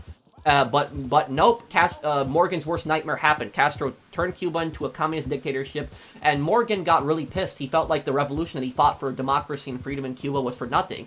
And what Morgan ended up doing is, Morgan had created his own resistance movement. So he created his own resistance movement from people that were pissed off at Castro, and he fought against Castro in the jungles for like a year or two. And eventually he got captured and he got killed by firing squad. And the really messed up thing about this is that Castro refused to give Morgan's body back to the United States. So Morgan's family that was in America had wanted his body returned. Castro would not return the body. That's what was so messed up about it. Eventually, Cuba did return the body after a number of years, but it was just like the fact that they held up his body was so disgusting. So, so that was it. So basically, the point that I'm getting at is that people in Cuba were right to rebel. They were right to rebel, and they were right to overthrow the government. The problem is the bad people got put in charge. The problem is not the right people got put in charge after the revolution. That was the problem with the Cuban Revolution. Let's see here. Isn't World War I written by the victor? Both sides were bad. I agree with you. World War I, both sides were bad in World War I. But the thing about that is, most people today will, if anybody knows World War I history, like if you know a decent amount of World War I history, then you'll make the conclusion that both sides were bad in that conflict. Because both sides in World War I were bad. There were no good or bad guys in World War I. In World War II, you had the good and bad guys. The good guys were the Allies, the bad guys were the Axis. But in World War I, you did not have any good or bad guys. They were both bad guys. In World War I, it was basically like a bunch of greedy monarchies and greedy kings and queens that just wanted more colonies and more empire, and they were just trying to expand their empire. That's pretty much what World War I was. It was not a, World War I was basically just a giant power grab. That's all it really was. It was just a giant power grab. Thank you, Greatest Within. What did Hitler think about Russians and Ukrainians? He thought that Russians and Ukrainians were inferior. He hated Slavic people. He despised Slavic people. And that's why I'll tell you is that, literally, neo-Nazis in general are just really stupid and bad people. But I'll tell you something, Eastern European neo-Nazis, like Slavic neo-Nazis, are probably the dumbest people on this planet. Because they are supporting an ideology that wants them genocided. Because literally, the Nazis had thought that Slavs were inferior people. Hitler said that Slavs were a barbaric Asian people. He did not even consider them a European people. And so you have really stupid Slavs in Eastern Europe from, like, Ukraine, Belarus, Russia, where they basically, they think that Hitler was a good guy, they're neo-Nazis, but yet they're supporting an ideology that would have them killed. That's why I say is Slavic neo-Nazis from Eastern Europe are like literally the stupidest people on this planet. That's what I say about this. They're really celebrating an ideology that would have them killed. Let me see here. GTA 5, Grand, Red Dead Redemption 2, Masterpiece, GTA 6, Epic, GTA 7, God Level. Yeah, I'm excited. I'm really excited for it. Thank you, Silver Fox. Oh, Kanye West is just an idiot. I would ignore that guy. Thank you, Silver Fox. Is Poland considered Slavic? Yeah. Yeah, Poland is a Slavic country. Poland does have, I would say, some neo-Nazis in Poland. But, like, the amount of neo-Nazis that Poland has, like, compared to, like, countries like Ukraine and Russia, it's not as much of a problem. Like, you know, for example, Russia actually has, like, the largest neo-Nazi I think it has the largest neo-Nazi population. Let me see here.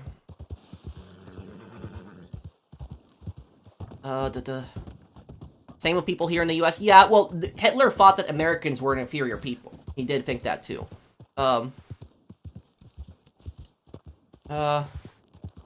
I visited Cuba, it's been great, and people have a high living standard. They don't die because of college debts and medical bills, no matter what people portray Fidel Castro as he made Cuba prosper.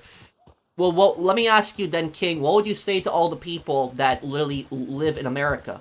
And all the Cubans that survived Castro, and they will tell you that Castro destroyed their country and ruined everything. That is, I don't know what you would tell to those people, but the thing about that, there's a reason that thousands of Cubans have gone to Florida, and thousands of Americans have not gone to Cuba. There's a reason for that. You know, the best proof that communism does not work is just look at immigration rates. That's the best proof that communism does not work, is who is trying to get into a communist country. Like, you see people that actively want to go to Cuba. Like, who says, I want to move to Cuba? Like, you know, nobody does that. But yet you have so many Cubans that want to come to America. So that's the best example that, like, communism is just a failed system. And also, you say you've been in Cuba, but have you ever considered the possibility that the things that you've seen in Cuba are what the Cuban government wants you to see? Because when you visit Cuba, I know that you have more freedom to visit Cuba than North Korea, because in North Korea, they have, like, a tour guide that follows you around everywhere you go. In Cuba, they don't really have that, but I think that tourists are limited to the places that they can go to. So, basically, have you never thought about that? That they just want to show you the things they want to show you. They'll only show you the good parts of Cuba, but they're not going to show you the bad parts of Cuba. Like, just go in the countryside in Cuba, like the countryside. Like, go into those small villages, and you'll see absolute poverty. You'll see people that are in complete poverty. So I don't know how you can tell me that Cuba's system is a success. I don't know how anybody can tell me that. Let me see here. Let me do a merry call to arms, because I wanted to do one. Thank you, Blinded Eagle. Thank you for the super chat. Russia having a lot of wee-woo Yahtzees is weird. Wait, what are you talking about, Mr. Waifu? What's that? Thank you for the super chat.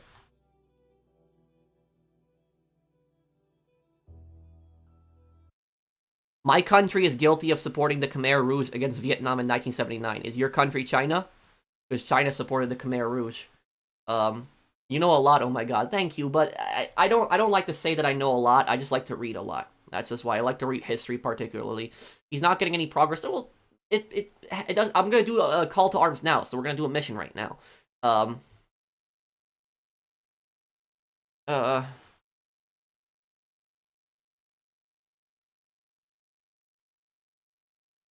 Well, I mean, that's not necessarily proof that they were former enclaves just because they have the armor, though, London. Bro, actually, go back to your output settings and then press information for connected HD devices, okay? You wanted... What did you want? Connected HD devices? Connected HD devices? Wait, what did you want me to do here? Would World War II have happened if Hitler never came to power? Yes and no. If Hitler never came to power, we still would have had a war. Just not with Hitler or Japan. Japan would have still had a war with us. That would have still probably happened. Because Japan's military conquest happened in Asia, too. So, the thing about this is Italy probably would not have had the guts to, like, attack Greece if Germany was not backing them up, too. So Italy attacked Greece. And it also so that's what I was saying. Is Italy probably would not have attacked anybody in World War II if they did not have German support, but Japan probably would have still gone on their conquering spree. So that probably still would have happened.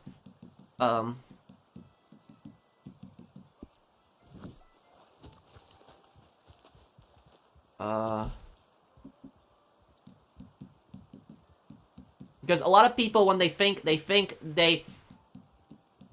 oh, if Hitler was not there, World War II would not have happened, but they don't think about Japan, which Japan attacked a lot of countries, too.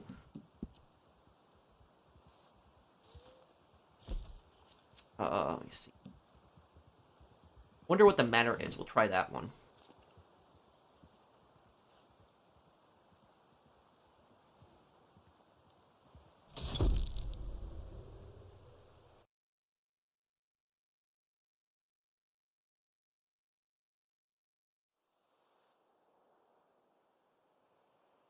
I'm a paying fan. I demand game talk only. Well, look, dude, it's. I'm answering questions.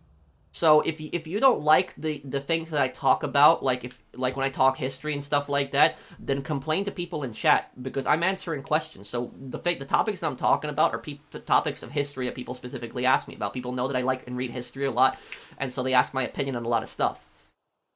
But if you want me to talk about a game, I can talk about it. Just tell me what topic you want me to talk about in a video game, and I'll talk about it. It's not a problem. Let me see here. Oh, this place. This is the manor.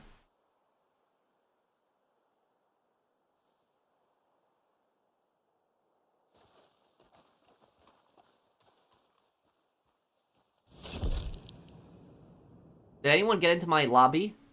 Or did I...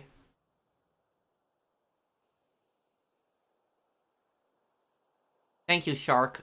Thank you for the super chat.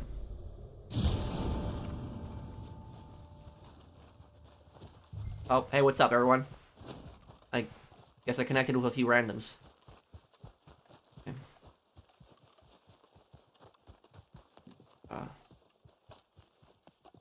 I'm ready for the first wave.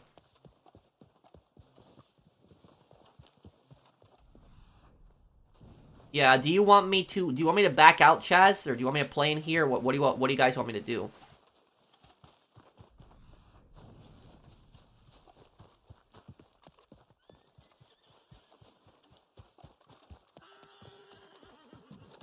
I can agree that anime has been overusing fantasy magic. Yep, it has. Go back to your output settings. Screen,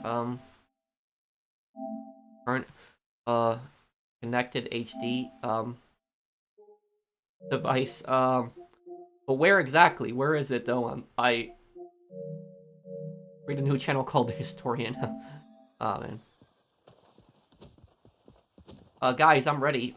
You want to ready up too?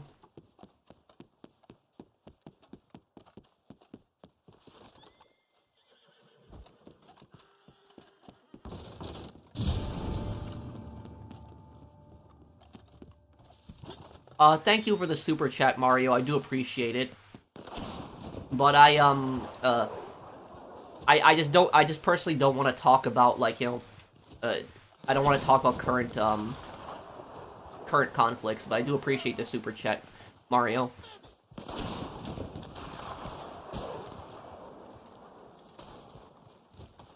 What is wrong with magic and fantasy? There's nothing wrong with magic and fantasy. The only thing I said is that it's overdone. There's too much of it.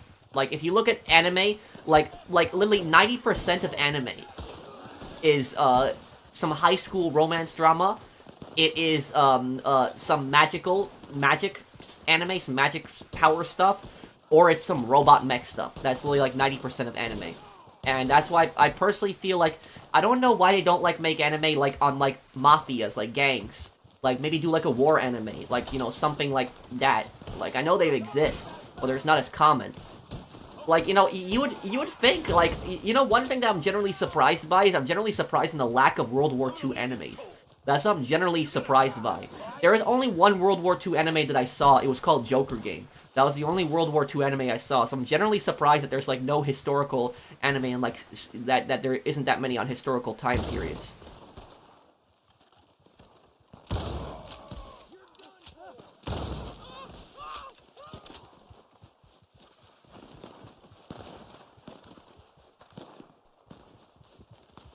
If you had the option to visit one of those countries, which one would you choose, Finland or Hungary? I'd like to visit both countries. Both are beautiful countries. I think I would like Finland a little bit more because I personally like really cold winters, but I think they would both be really cool countries. But you know what's kind of weird is about this is I think that the Finns and the Hungarians are actually related to each other. Because I think their languages are actually very similar to each other, even though they're so far apart. Their languages, correct me if I'm wrong, I think are very similar.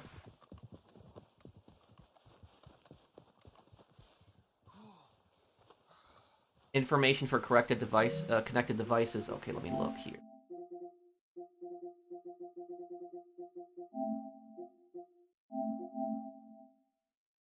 This is just what I have. This is my devices here.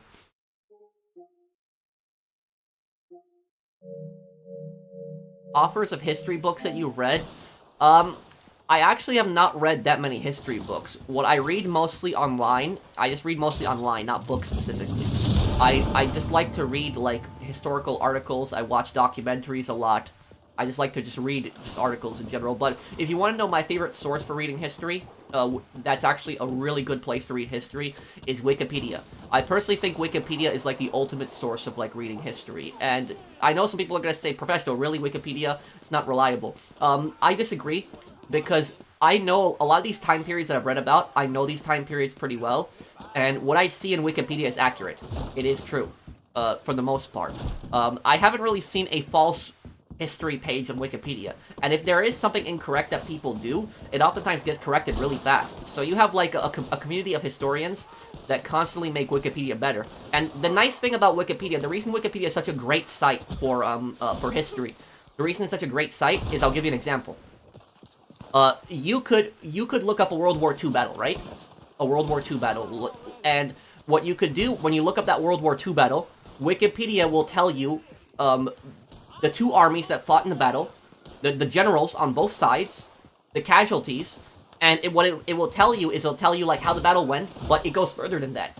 Because what you could do is you could then click on the commanders of the battle, like the generals, and you could find out like, you know, when they died, you know, what happened to them exactly, and read their bios, and read about how they became a commander and stuff like that. And so that's why Wikipedia is such a great source, because when you're reading one historical, you know, event, you could click on so many different things that'll direct you to different things, like the weapons they used in the battle. You might have like a Wikipedia page on the weapons they used in the battle. You might have a Wikipedia page on the generals that fought in the battle. You might have like a Wikipedia page on the land that was used in the battle, like the area today, like things like that. So that's why I think Wikipedia is such a great source for reading history, because there's just so many different different things that you can just read from it alone.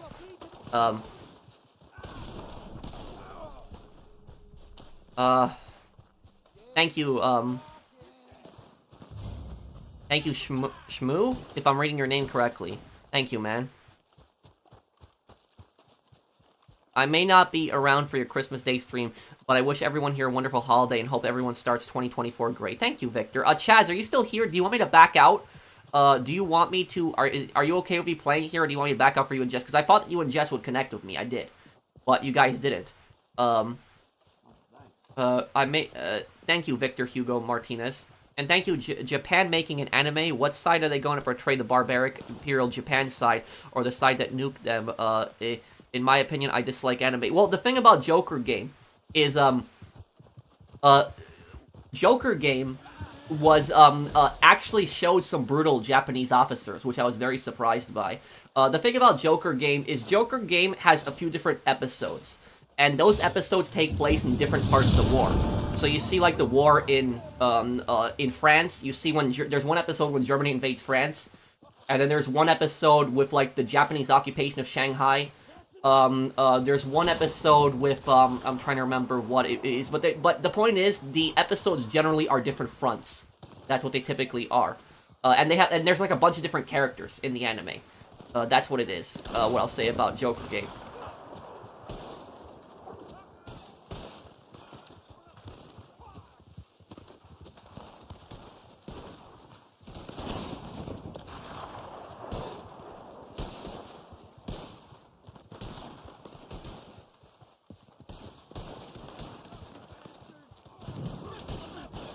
Oh, okay. Oh.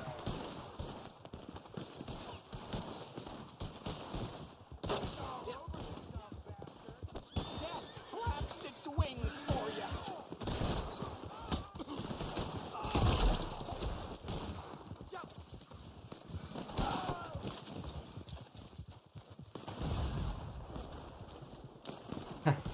Yeah.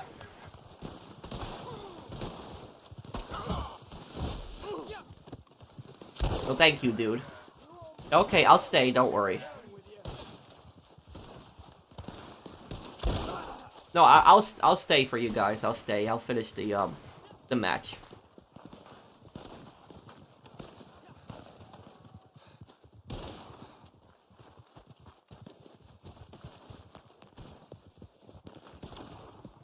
Also, I'm not gonna be as quick as killing enemies because I play with free aim. So just letting you guys know on that.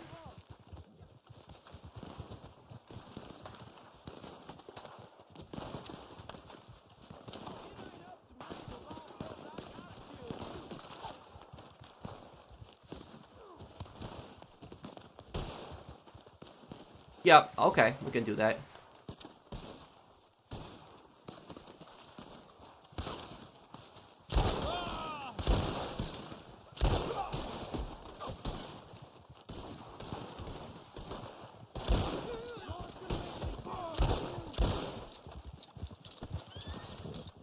Yes, they are distantly related, though nationalists of both countries would deny this. Oh, of course, they would deny that, but, thank you for the super chat, Jacob.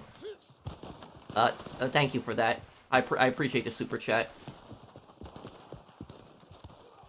Yeah, but doesn't surprise me like that. Is like a lot of times those people would be like really toxic, but I don't know why.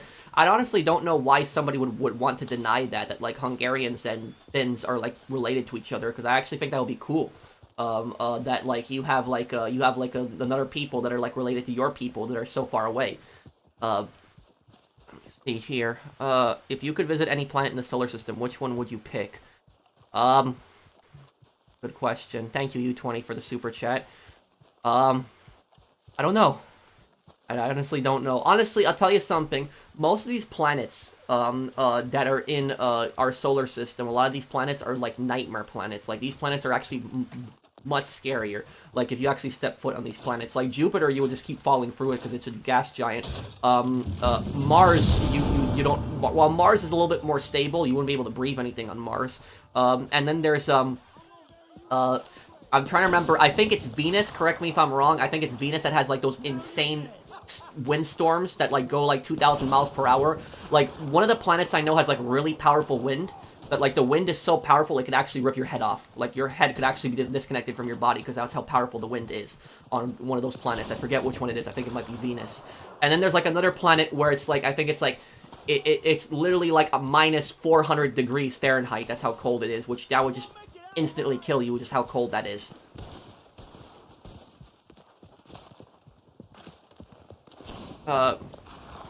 Do I watch History Matters videos on YouTube? Well, yeah, that's what, adding on to your point also, that's why people say that Mars could be colonized in the future, because Mars has the most stable, you know, system. It doesn't have any crazy windstorms, or, you know, it doesn't have, like, crazy freezing temperatures, or it's not going to burn you alive like some of the other planets. So that's why people say that Mars might get colonized in the future.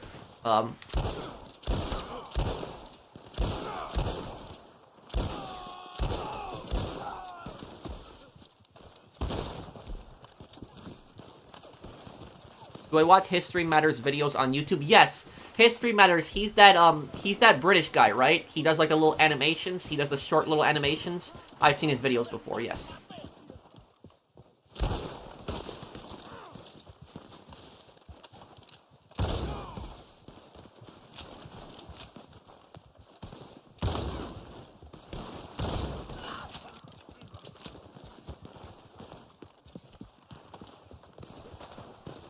Wikipedia is bad for more recent events, though. I don't know. I haven't really read up more recent events, so I don't know, Mario. Thank you, General's Alert. I always look forward to your streams. I'm not going to reveal too much, but I've been having a difficult time lately, and your streams help. Well, I'm glad they help you out then, Own Titan. Thank you for the super chat.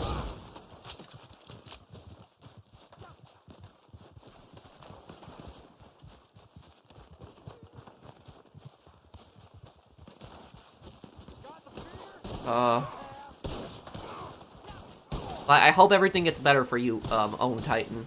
Thanks, man. And thank you, Mr. Nowhere. Vinland Saga is a good historical anime that deals with Vikings, war, slavery, and violence. The main character goes to a significant character arc. Yeah, doesn't that show take place in Iceland like 1,000 years ago, I think? But I will look into it. I think that anime is only on Crunchyroll, though, but I'll take a look at it, if I get the chance. Thank you,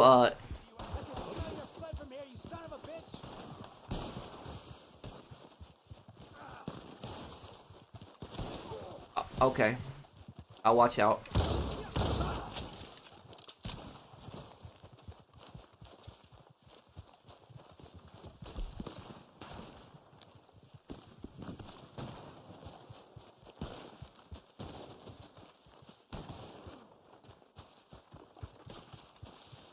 For those who may not know, Expert Thief does in fact make his own music, but dead serious, he got claimed on TikTok for using his own music. That is scum. Wait, he got claimed for using his own music? Who claimed that? You know what the stupidest copyright claim I've ever seen was? The stupidest copyright claim I've ever seen was, there was a video I made like a few years ago. There's this Rainbow Six Siege YouTuber, and she got copyright claimed not for audio, but she got copyright claimed for the number 27. That's what she got copyright claimed for. It's like, what the hell? Like, how could somebody copyright claim somebody for the number 27? That's probably, I think it was 27. I remember it was like 20-something was the number, but that's like the stupidest copyright claim I've ever seen being claimed for a number. That's so dumb.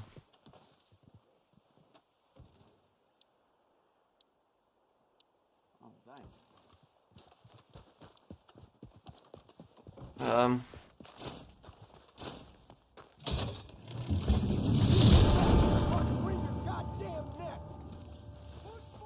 I believe in gatekeeping people from stupid people from hobbies. What do you mean, Mr. Waifu? What can you explain? I also believe in gatekeeping stupid and evil people who ruin hobbies, intellectual properties, and whatnot for everyone. Gatekeeping? What's that? What do you mean? Thank you. You don't have to super chat me again, Mr. Waifu, but can you explain what you mean? I'm just a bit confused what that means.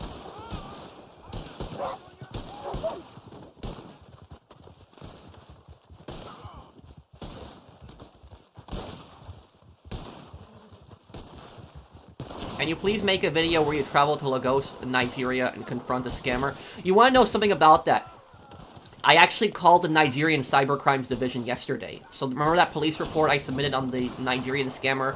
I gave the Nigerian police literally the scammer's IP address, the scammer's city, scammer's email address, scammer's website, scammer's phone number. I gave the Nigerian police all of that. I talked to an officer like a month ago. November 27th is when I submitted the report, so nearly a month ago. And the officer told me that, you know, he's going to look into it. He gave me like a new email address to send it to. And it's been nearly a month. I heard no response. I called him yesterday. And I talked to a guy, and the officer who picked up, his accent was just really hard to understand. He didn't speak the best English. Anyways, about this officer that I talked to. When I was talking to this officer, I actually told him, did you check my report? And I told him, you know, I sent it on November 27th. The Nigerian officer, yeah, spoiler alert, he never looked into it, probably, I don't know. But the Nigerian officer, he told me, no, I haven't looked into anything. It's a different officer that I talked to. I didn't talk to this guy last time. But the Nigerian officer told me he didn't look into it. He asked me what email I sent it to. I gave him the email address, and I told him, can you open up the email and check it right now? And he said, I can't do that. I don't have access to the email. And then I said to him, okay, can I talk to like a higher level police officer here? And he told me, oh, I can't. We're all on vacation right now. Like, so what he said, he's like, most of the police are on vacation. That's what he said. It's Christmas holiday. And I was like thinking to myself, like, I didn't insult him. I basically told him, okay, I'll wait until after the holidays and I'll call you back. But I was just thinking to myself, I was like, how can you possibly be on holiday? It's like, what the hell? It's like the police don't go on holiday in America. It's like, I know people, you know, cops don't work all the time, sure, but there's cops that are even working on Christmas.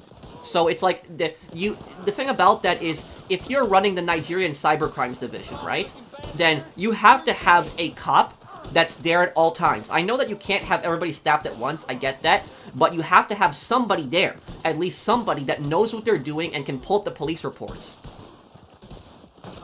Because, like, my question is, what were they doing?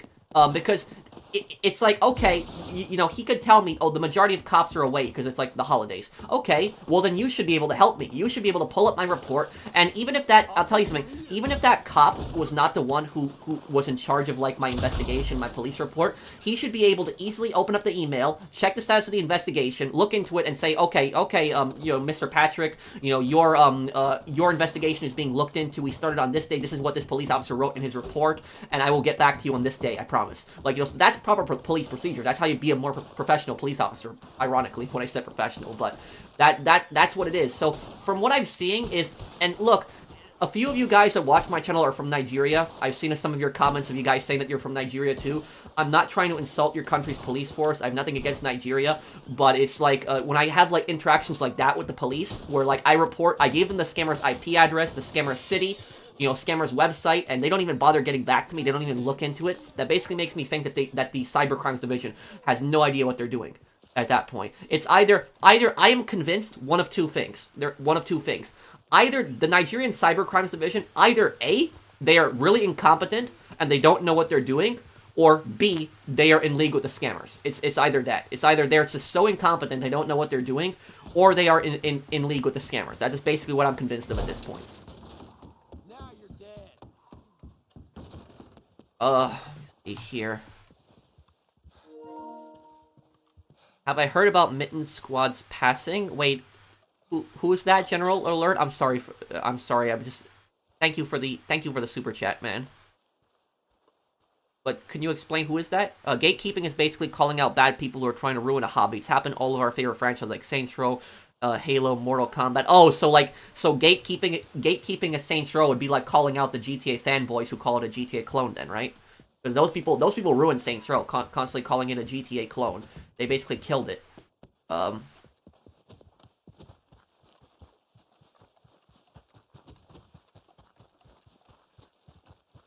Great. It's glitched. Okay, I guess I'll stay here, in case anything. Okay, take your time. Okay. Okay, good work.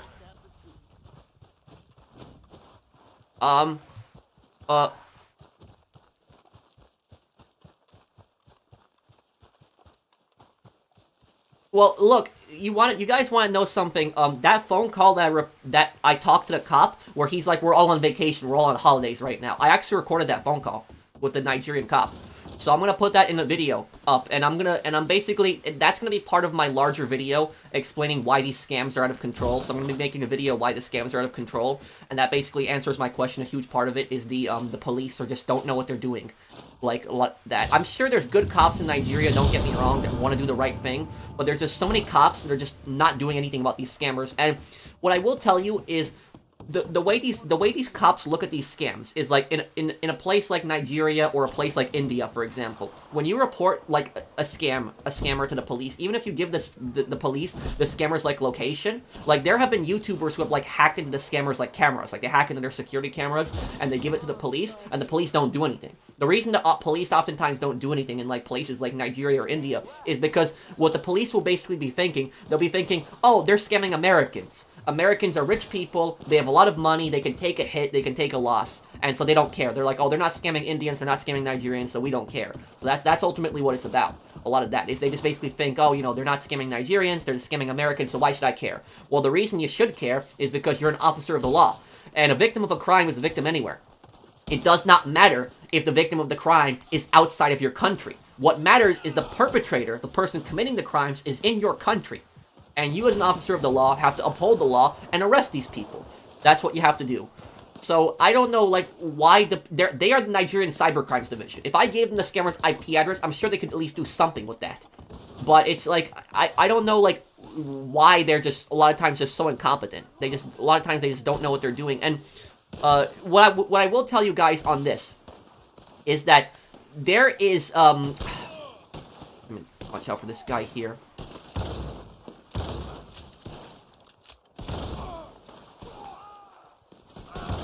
There was a Polish call center.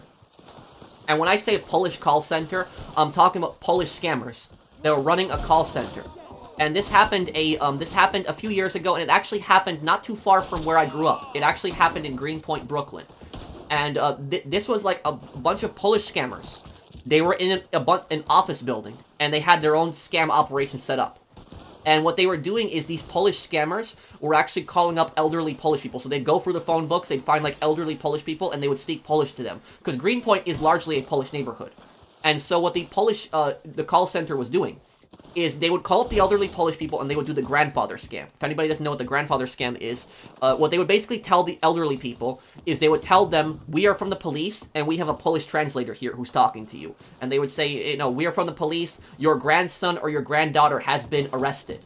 And if you want your grandson or granddaughter to get out of jail right now, go to the store and buy a bunch of Google Play gift cards. That is basically what the grandfather scam is. Now, does this scam sound familiar to you guys? This is the exact same scam the Indian scammers do. The Indian scammers do this exact same scam. It's the exact same one. But the difference here was this was a Polish call centers, Polish scammers. They are doing the exact same scam as the Indian scammers. But there's a difference. The one difference is that the police in New York raided that call center. The New York police, they raided the call center and they arrested all those Polish scammers. They dealt with it. They got them. But in India, for example, it's like the police oftentimes aren't doing anything.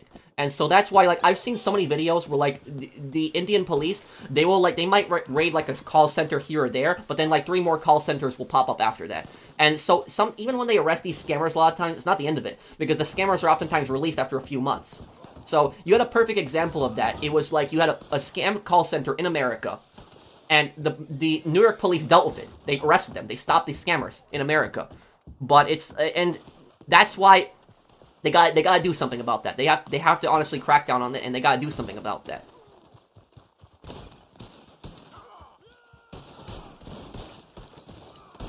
What's that? Tak, mówię po polsku. Let me see here. I missed a few comments. Some exoplanets and rogue planets in deep space are far more brutal than the planets in our solar system. Yup. And that's why I think people underestimate just how unstable the solar system actually is. Guys, how many waves is this on survival? Hello? 10 waves, okay.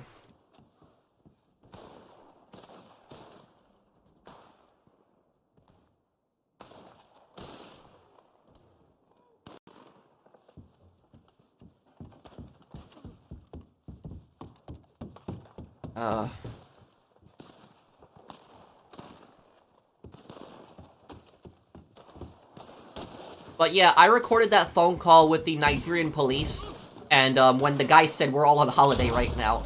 And what I'll tell you guys about this is I'm gonna include that in the video. But in that video, when you see me talking to the Nigerian police, I wasn't very rude to them. I basically just said to them, okay, I'll call after the holidays. And the reason I wasn't rude to them is because even though I was losing my patience at that point, the reason I wasn't rude to them is because I was thinking that they were going to block me or they were just going to hang up on me. So I'm going to give them one more chance. After the holidays, I'm going to call them back and I'm going to record the phone call again. I'm going to put it in a video where I talk to, like, the Nigerian Cybercrimes Division. So it'll be in a video. But the second time I called them, if I call them after the holidays and they don't have any update whatsoever on that police report that I submitted on that scammer, I'm basically going to say to them, what the hell are you guys doing? You guys need to get your shit together. Excuse my language. I'll actually say it to them on the phone. I'll say it to them because I'm actually my patience has basically run thin at this point. It's my patience is on thin ice at this point. That is basically it. It's like, how can you be a cybercrimes division but you don't even do anything? You're a cybercrimes division and yet most of your guys are on holiday. It's like that. That is just I will actually say that to them. I'll say that to them on the phone. I'll say, like, what the hell are you guys doing? Like, you guys, and I'll say to them on the phone. You guys don't care. You guys don't care when people get scammed. So that's I will actually say that to them. I'll be rude to them on the phone. You know, I'm not going to be, like, completely nasty, but I'm going to be very direct to them, and I'm going to say to them, you know, you guys need to get your crap together, and you guys need to do something about this. So I'll call them in a few days, and we'll see what happens. But I have to wait until after the holidays, because apparently whenever I call, they're like, we're on holiday right now, we're all, you know, we're not on duty right now. It's like, you know, how can you be a cybercrimes division, and yet you don't, you're all on holiday at that point? I get it, not everybody can be working at the same time, I get that. But you should at least have one officer at all times that can handle every police report. So that's... But guys, That's the main reason that scams in India and Nigeria are so out of control. That's why there's so many scammers coming in from those countries. It's Indians and Nigerians are not more prone to committing scams than like Americans are. We would have just as many scammers in America, but the difference is that in America, if you try to set up a call center and you try to scam people, the police find out what you're doing, they're going after you. They're going to arrest you. But in countries like India and Nigeria, a lot of times the police don't do anything. And that's the difference. That's why scams have gotten so out of control. If the scammers knew that they'd get arrested for that in India or Nigeria, the scams would stop. But that's basically the reason why. I wouldn't say that it's economic issues. I wouldn't say that, because a lot of these scammers are living well beyond their means. They're living comfortable lives. A lot of these scam bosses, if you look at the scam bosses, they drive around expensive luxury cars. What I will say is that there are plenty of poor countries around the world, but they don't have as much scammers. And the reason for that is because even though those countries are poor, the police actually go after the scammers. So while poverty might play a role in it, it's largely the reason that the crime is so out of control is because the police are not doing anything. That is the primary reason for it. That's why.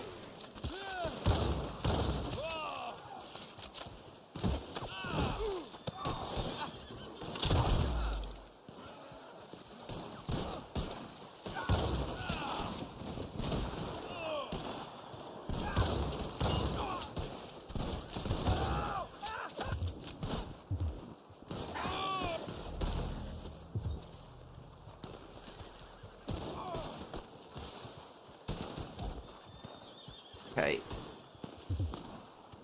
Machine gun? What machine gun? There's a machine gun coming? American Ministry of Scams, Federal Reserve. Yeah, I mean, look, government does, definitely does idiotic things. I'm not denying that. I'm not a fan of big government anyways, but, thank you, Shu, for that, thank you, Shu, for that super chat, and thank you, Healthy Liam. Thanks, man. What are your thoughts on the friendship between Poland and Hungary? Yes, about that is, I'm a bit familiar with that. Poland and Hungary have just always been really close to each other. I gotta get away from this. Oh, I'm using explosive rounds here. I can't even see the machine gun because it's dark. Oh.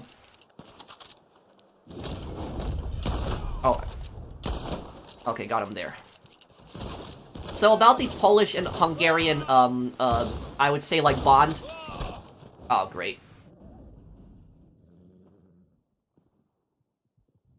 This goes back some time, because the Hungarians, they weren't, Hungarians were not very hostile to Poles in their history, like Austrians or Germans were. Like, the Austrians and the Germans were much more hostile to, like, Poles. Now, I'm not saying that there weren't, like, hostile Hungarians towards Poles, but, like, for example, like, the best part of occupied Poland to live in, and when I say occupied Poland, I'm talking about Poland before World War I, when Poland was not even a country on the map. The best part of occupied Poland to live in was the Austrian-Hungarian part, and the Hungarians treated Poles with respect. They didn't, harass them. They didn't tell them to stop speaking Polish. They treated them with respect. And so the Austrians were a lot more racist towards Poles, and it largely goes back to that. So the Hungarians, they were pretty sympathetic to Poles. They didn't treat Poles that badly. And even during World War II, while there were Hungarians that committed war crimes in Poland, that did happen, the Hungarians were never as cruel as the Germans were. They were not as cruel as them.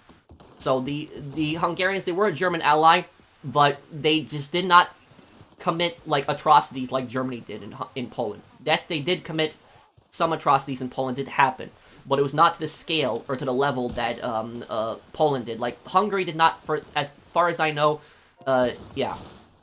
But that's basically what I'm saying about it, is that's why Poland and Hungary have just such close relations to each other, particularly for that. Shout out from Kazakhstan. Well, thank you, man. Thank you, Jack. Oh, Jack, you're a YouTuber too. Thanks, man.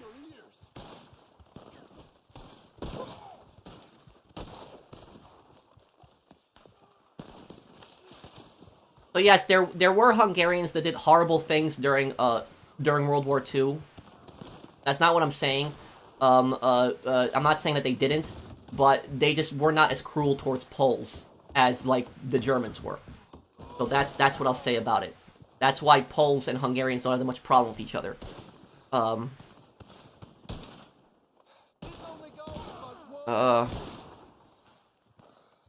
Thank you, Healthy Liam, for the super chat. And thank you, Reserved. Hi, Pro, do you think there will be a long wait, 10 plus years between GTA 6 and the next game Rockstar makes?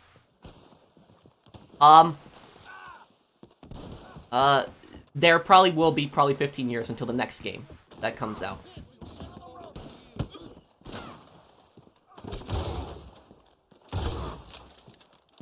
Okay. Thank you, Reserve, for that super chat.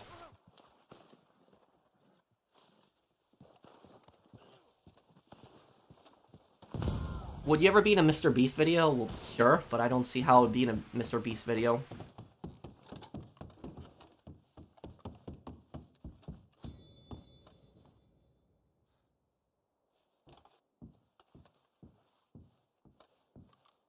Thank you, Liam, for the super chat.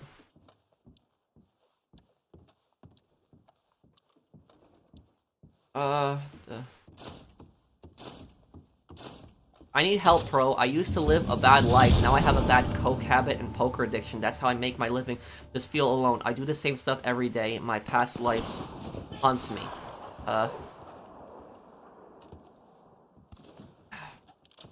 Well,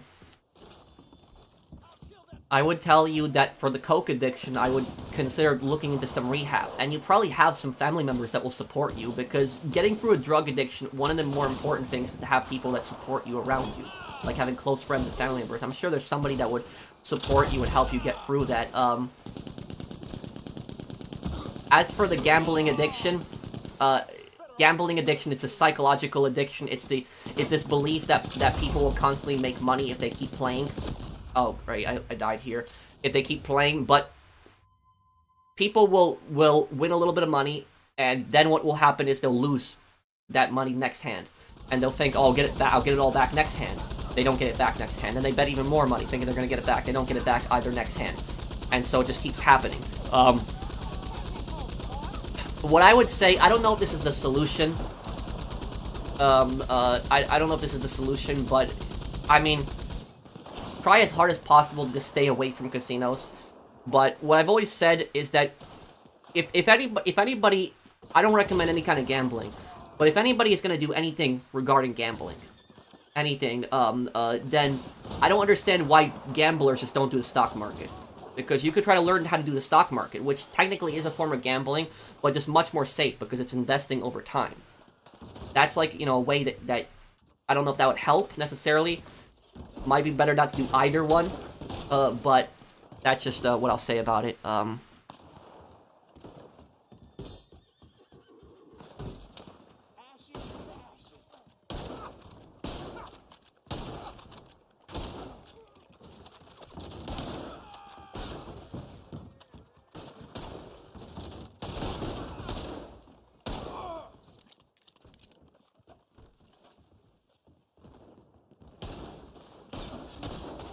Thanks, Pro, we appreciate you. But Jacob, what do you think of what I said? Do you agree with what I said about Hungary and Poland? Hey, Pro, would you rather get a Bully 2 or Red Dead Redemption 3? Probably Red Dead Redemption 3. Probably would like that one. I just played Bully, so I'd like to see probably another Red Dead game.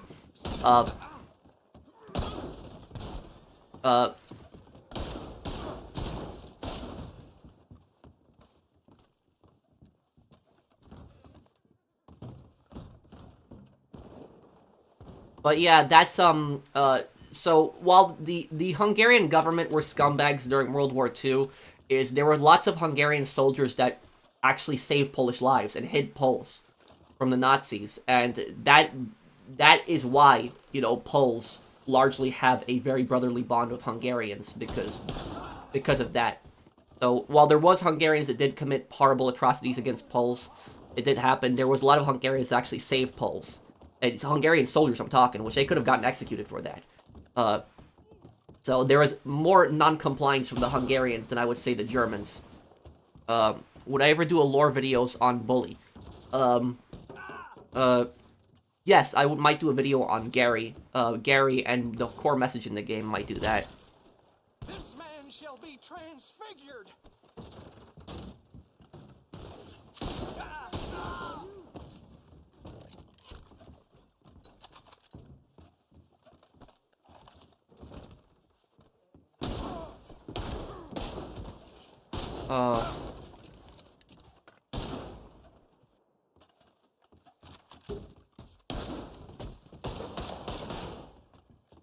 What's your question, Jim? My brothers are gonna chew you up, dead man.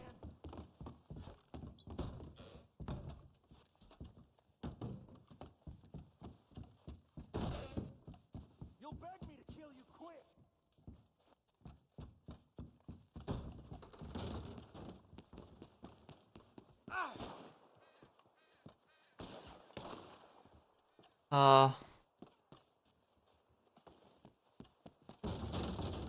Are Haiti and Cuba enemies like in GTA Vice City? I don't know anything about the governments being enemies.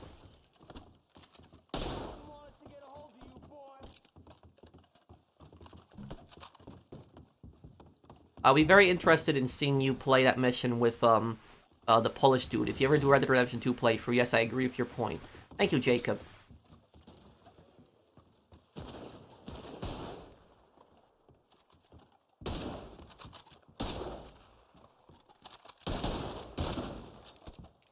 My problem, if you have a problem with being shows like that or people like them, you want diversity of shows? Wait, what do you mean, Jim? Can you explain a little bit more? Thank you, Healthy Liam. Thank you again. Thank you, man. Thank you for the super chat.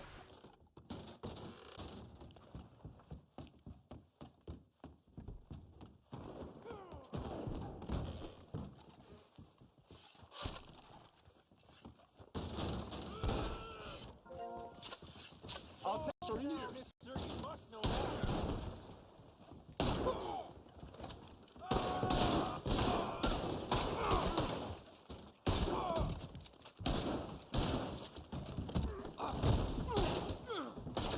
Lendon, are you still here, man?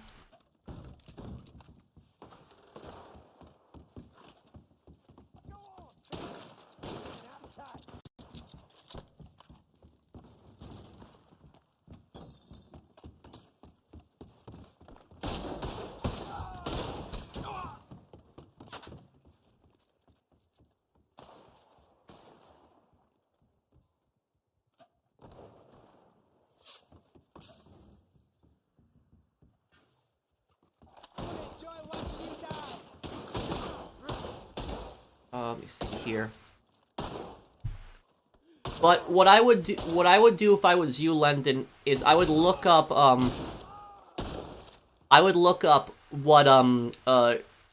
the Warsaw Uprising and the Hungarian army, because the Hungarians refused to participate in the Warsaw Uprising, where the Nazis were just killing people in Warsaw. And what the Hungarians did, their soldiers oftentimes, is if they caught like Polish insurgents, they would actually give the Polish insurgents medical care, and they would oftentimes just release them, and they would tell them how to avoid German lines. And if they did that, they could have gotten executed by the Germans. And that goes back to the historical bond between Poles and Hungarians, even though they were just on opposite sides of the war. Even in that conflict, there was a lot of Hungarians that were just, they were just not compliant with the Nazis. There was definitely Hungarians that were compliant with the Nazis, but there was a lot of disobedience in the Hungarian army where they just despised the Nazis and they didn't want to cooperate with them. But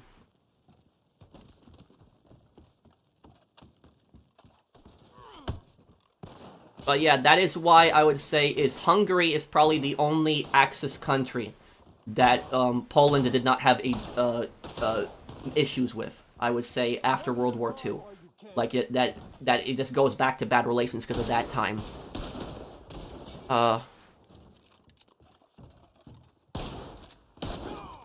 What are the similarities between iMac and casinos? What's iMac? And thank you, Zombie, for the super chat. Professional for president. Well, thank you, Jack. Let me look up your channel, Jack, because I've never heard of your channel before.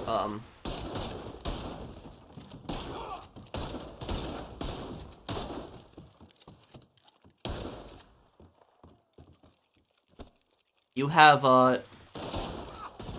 You have 323,000 subscribers.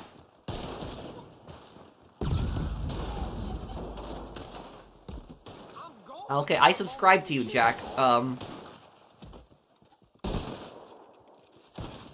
It looks like you do life advice videos. Is this what you do? I'm just trying to scrolling through the titles on your videos.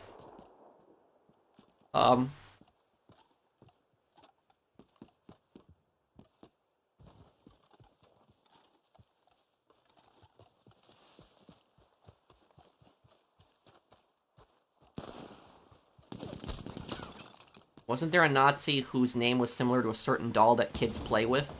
I don't know about that, U20. Thank you for the super chat.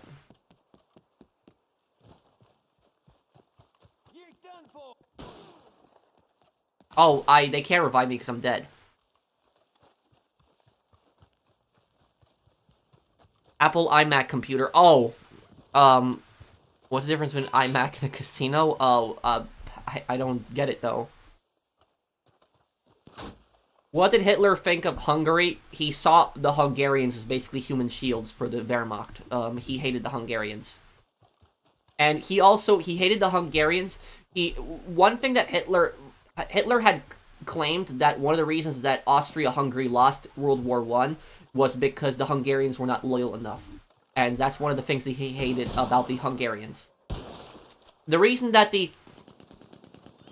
the Hungarians weren't as enthusiastic about getting involved in World War I was because the guy who got assassinated in World War I, Franz Duke Ferdinand, was really racist against Hungarians. Even though Austria-Hungary was supposed to be a union between the two countries, Austria and Hungary, the Austrians dominated it. And the Hungarians were treated like crap a lot of times. Now, they had an Austrian monarchy, and that guy was the heir to the Austrian throne.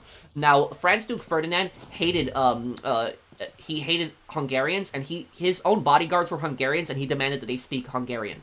Speak German, not Hungarian. So that's, so Hitler never really liked the Hungarians. He just saw them as basically human shields for the Wehrmacht.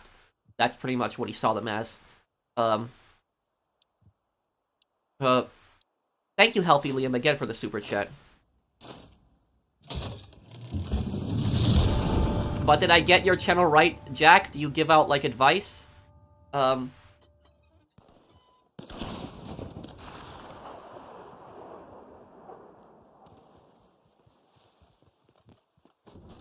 Thanks, Jack.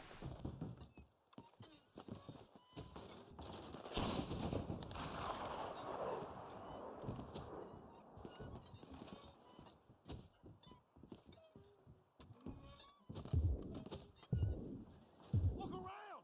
You ain't winning here, cocksucker! You didn't take your talk, you asshole!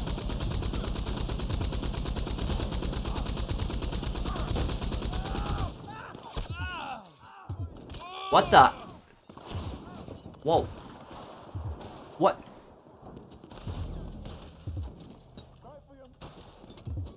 They can hit you with bow and arrows all the way up here?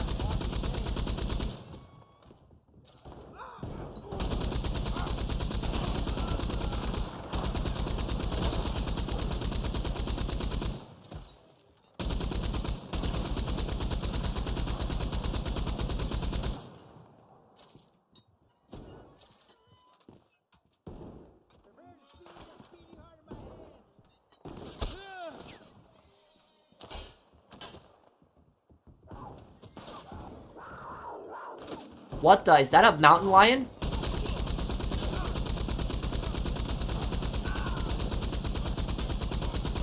Damn, these guys need to die. Okay.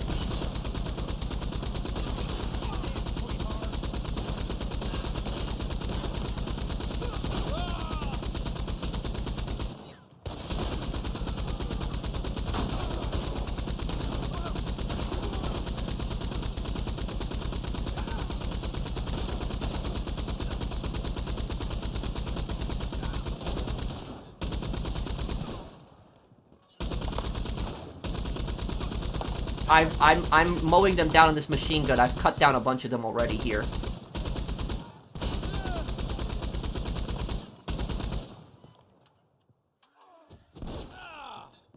Thank you. I'm glad you enjoyed Enemy Front.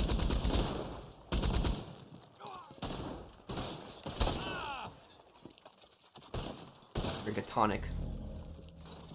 Okay.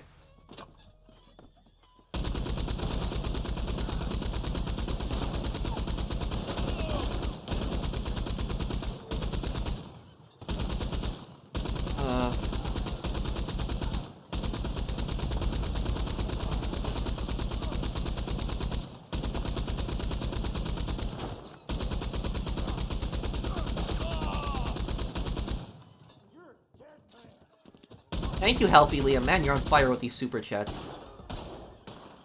Okay, I'm gonna deal with that wagon right now. Gonna use your hide as a coat, you son of a bitch.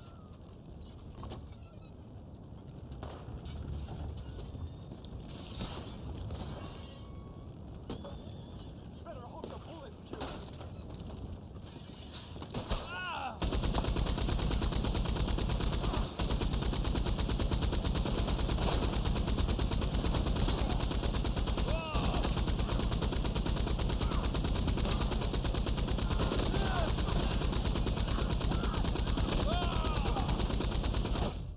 Damn.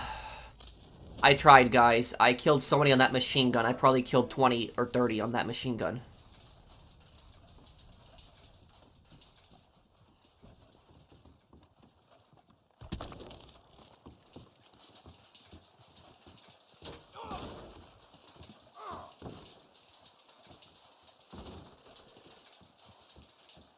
It's not so difficult to die. Oh. You were the stupid one, Vlad. No one messes with my family. What did he think of Finland and Finnish people? Probably the same thing. Hitler did not consider Finns to be an Aryan people. So he, like I said, anybody that was not Aryan, Hitler hated. He used the Italians, he used the Finns, he used the Hungarians.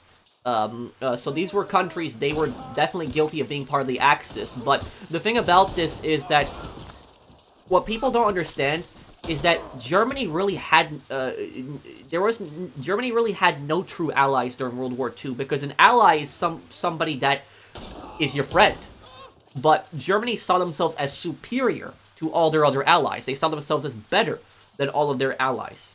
So I wouldn't say Germany didn't really have allies during World War II. I would say that Germany had puppets during World War II. That's what I would put it more as.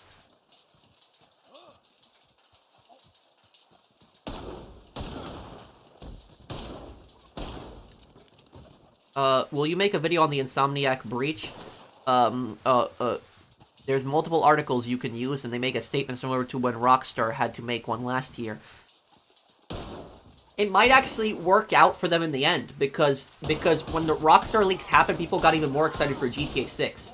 Which now with this leak, you know, the Venom game, fans are gonna go crazy for that. Thank you, Healthy Liam, again. Thanks.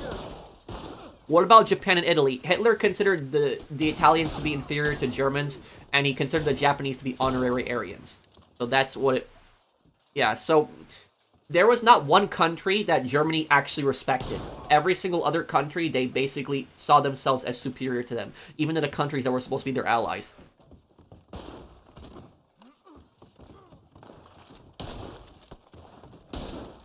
And honestly, like making an alliance with Nazi Germany is like making an alliance with the most toxic bully in school. It's literally like, it's like any kind of treaty that you make with Nazi Germany, it's basically like pointless. It's only a matter of time until they screw you over.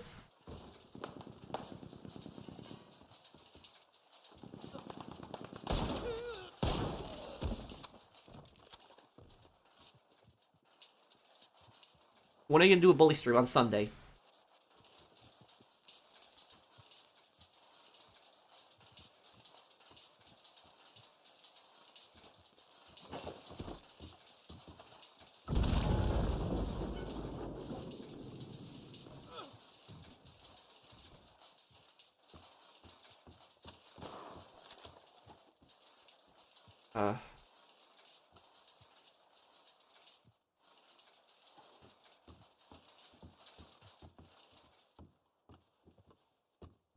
Like the townspeople allying with Gary, yep. Thank you for reading my comment, Patrick. Appreciate Ghost, Ghostino, did I read yours? I'm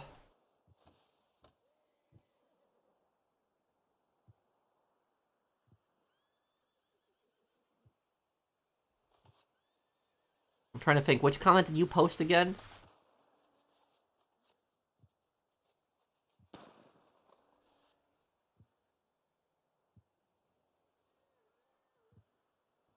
You're getting played once I'm done putting holes in you. What's your opinion on getting out of the life? It's dragging me down. Were you the one who asked me about the were you asking me about the gambling? That was you, Liam, right? What? Can you explain what you mean? A little bit more? You don't have to super chat me again. Just explain a little bit more what... You wouldn't want us to get a hold of you, boy. You missed my comment a few times. What's your question, Mark? I'm sorry.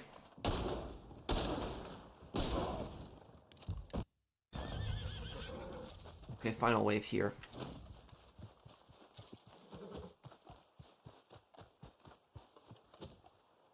Can't get in that. That'd be really cool if you could actually get into that. Bro, the main part of the breach was the Wolverine game, and they've confirmed it's still happening, and personal data from devs got leaked too. Oh, that's even worse. That's... Well, hopefully all the devs are gonna be okay then.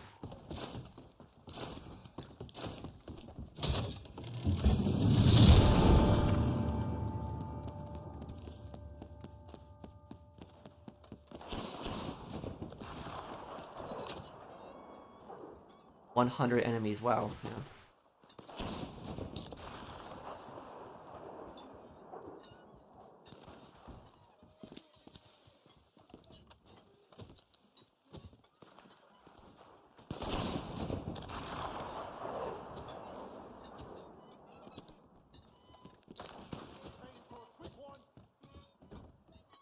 Where are they?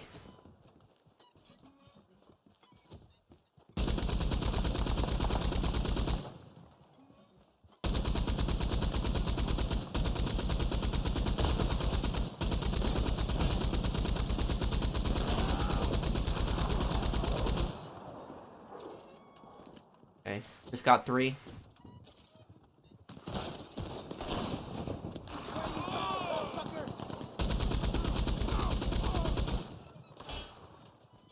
Other one down.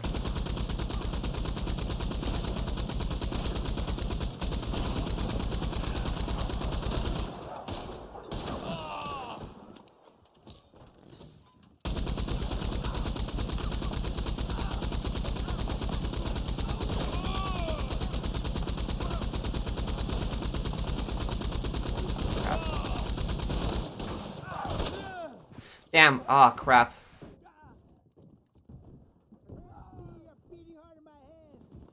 Did someone revive me, possible? I'm sorry, went down. Ew, I gotta take a tonic.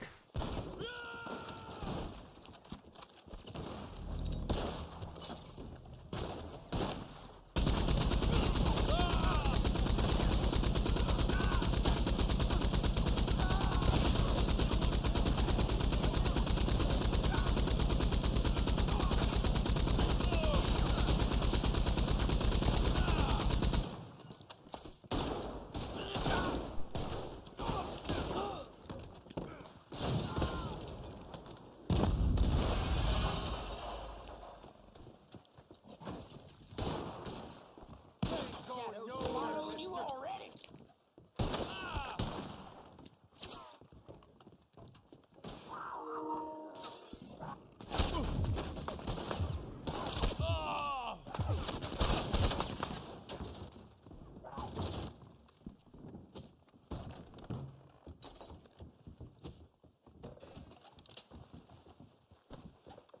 You are at the top of the fever shit.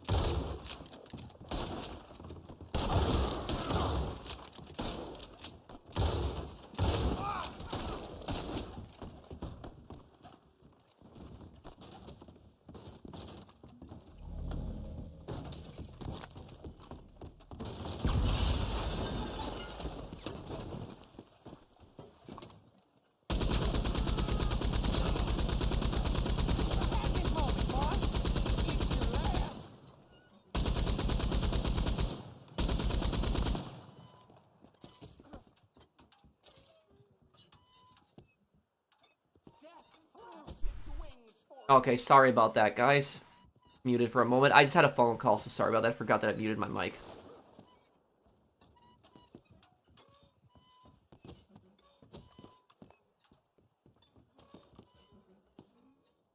I wish there was a machine gun on that side. I would just mow them all down. Sorry, soul, you are.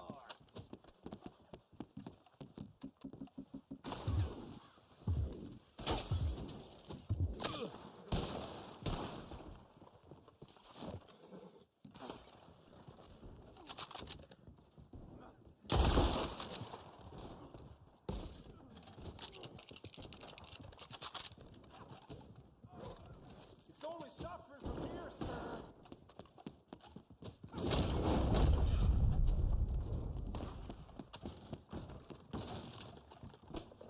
I'm gonna enjoy watching you die.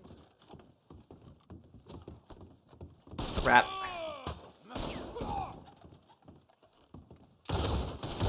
That's a 12 gauge to the chest. How's he surviving that? Okay. Oh. Do these guys have more health every round? Ooh. Brother, I bring rest to your weary bones. You're done for. Okay, crap. Got an idea.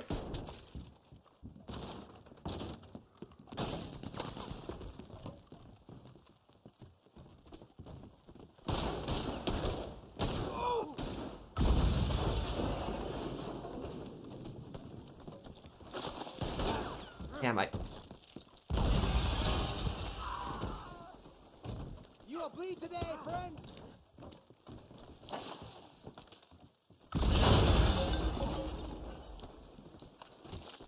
It's all over now, mister. You must know that.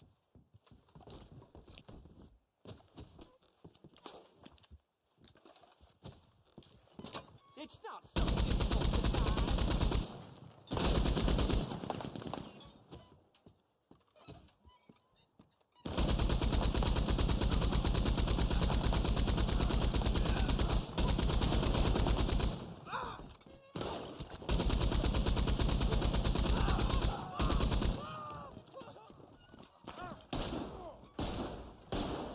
have you ever met a gangster in real life? Can you tell a story? Thank you, Merm. Thank you for the super chat. And thank you, Healthy Liam. Yeah, bro, I'm the one who's been super chatting, and I mean, I used to live a bad life. That's why I watch your videos, because you understand the life when you play GTA 4.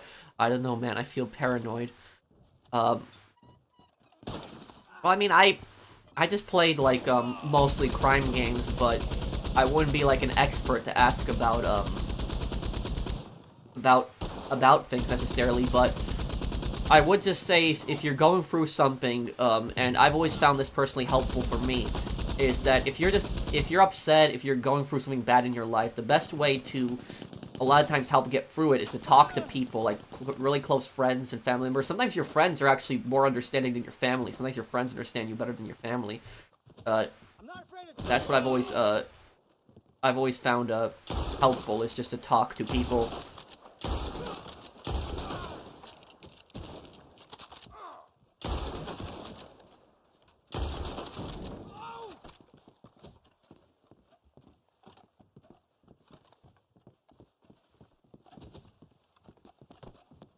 Okay. You guys want to go out and get them?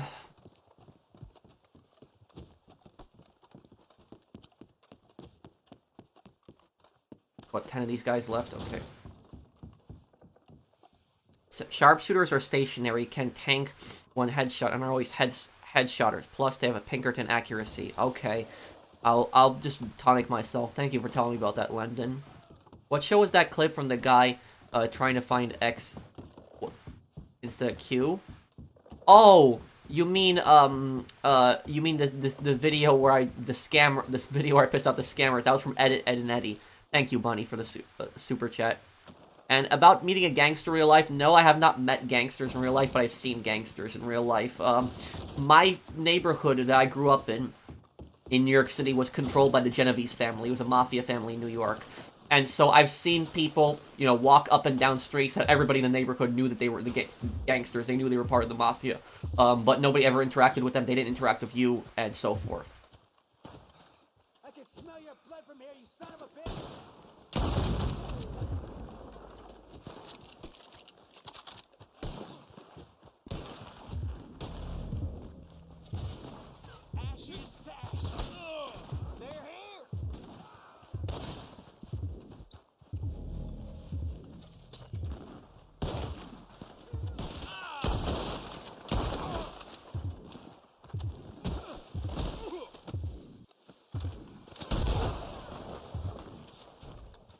that was close.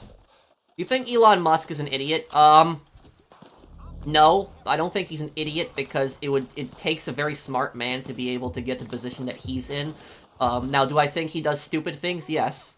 What I will say is that sometimes he says stuff that I generally agree with, but other times he will, you know, talk nonsense. Like, I think that, you know, requiring, like, Twitter, you know, Blue or whatever to have, like, two-step verification on, I think that's stupid.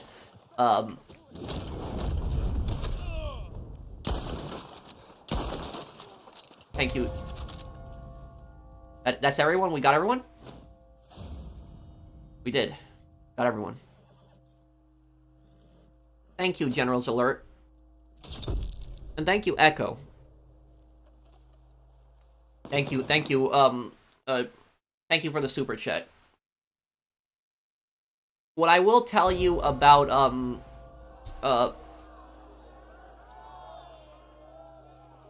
okay, guys, I'm gonna head out, here. It was nice playing the survival with you guys, though. It was a lot of fun.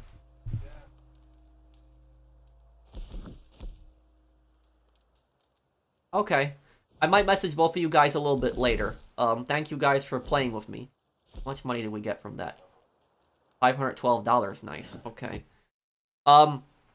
Okay, what I was saying about Elon Musk, this is what I'll say about Elon Musk, is, love Elon Musk or hate Elon Musk, this is one thing I will say about him, is when the media was complaining saying that it's dangerous for, like, a billionaire, you know, to buy up something like Twitter, they were saying it's dangerous for, like, one man to control such a large company like Twitter. What I will tell you about that is that the media doesn't care that a billionaire bought Twitter. It just it was the billionaire that they didn't like that bought Twitter. That's what I'll say about it.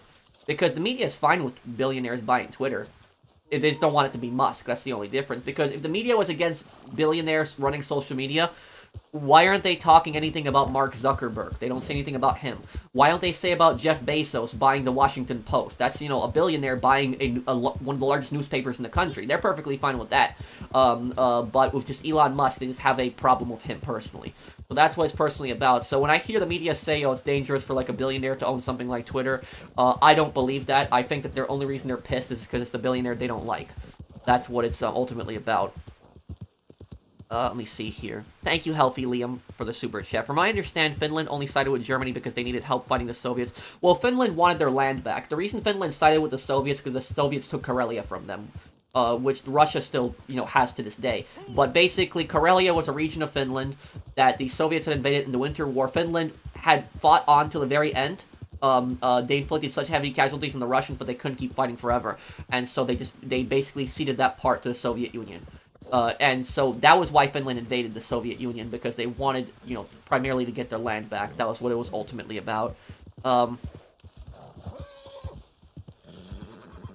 Thank you, Echo, for that super chat, and thank you, Generals. Okay, guys. So, I guess I'll be going here. I'll sit around, answer one or two more questions. I know, Warwick. I'm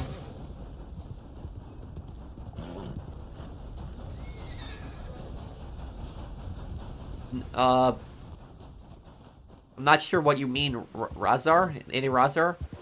But since you did a Crunchyroll playthrough, would I do a playthrough of Borderlands 1, 2, and 3? I don't know, because I'm not much into, like, bullet sponge bosses. I might check it out. I know Borderlands is a very popular game, but I will, I'll look into it. Do I consider myself to be a minimalist? I don't even know what that is. Let me Google it. What is even a minimalist? Is the first time I'm hearing this word.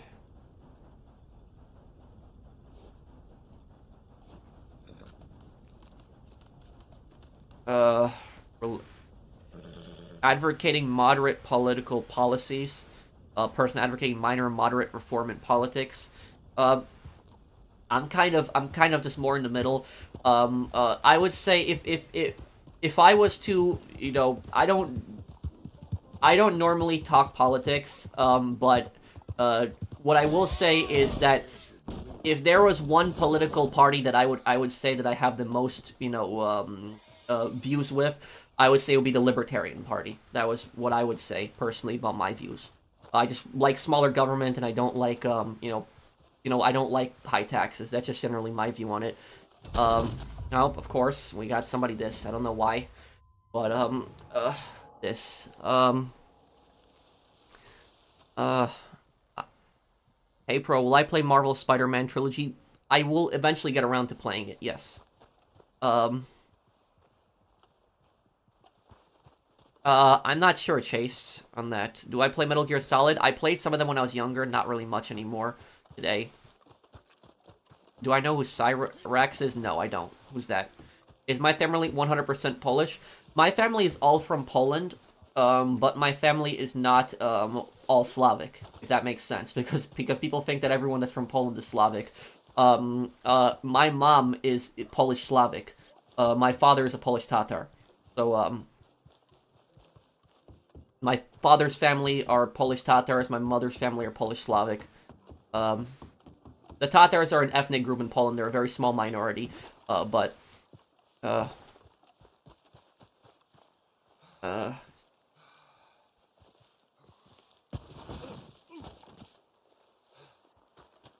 Cyrax is one of the most evil internet personalities. I sent you a video about him on Twitter. Okay, I'll look at your Twitter message. What was it like when you were in New York when you were younger? It was different. Kids would actually interact with each other, not spend all the time on their phones.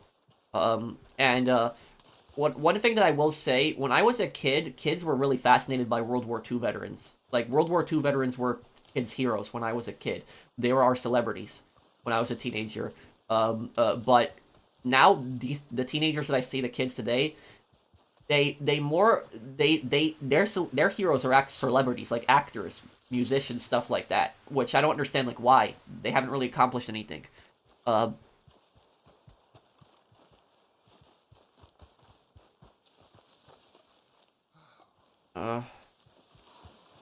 Well, I guess I'll be going here, guys. I'm really hungry. I haven't eaten dinner yet. So thank you guys for hanging out with me. If you guys enjoyed the stream, do drop a like. It does help me out a lot. Thank you guys for watching, and we will do a nice charity stream on Bully on Sunday for Christmas Eve. I don't know what charity I'll do yet, but I promise I'll pick a good one. So thank you guys for watching. I hope you guys enjoyed this video. If you did, do drop a like, and I'll see you guys on the next one. Take care, everyone. Have a wonderful day, guys.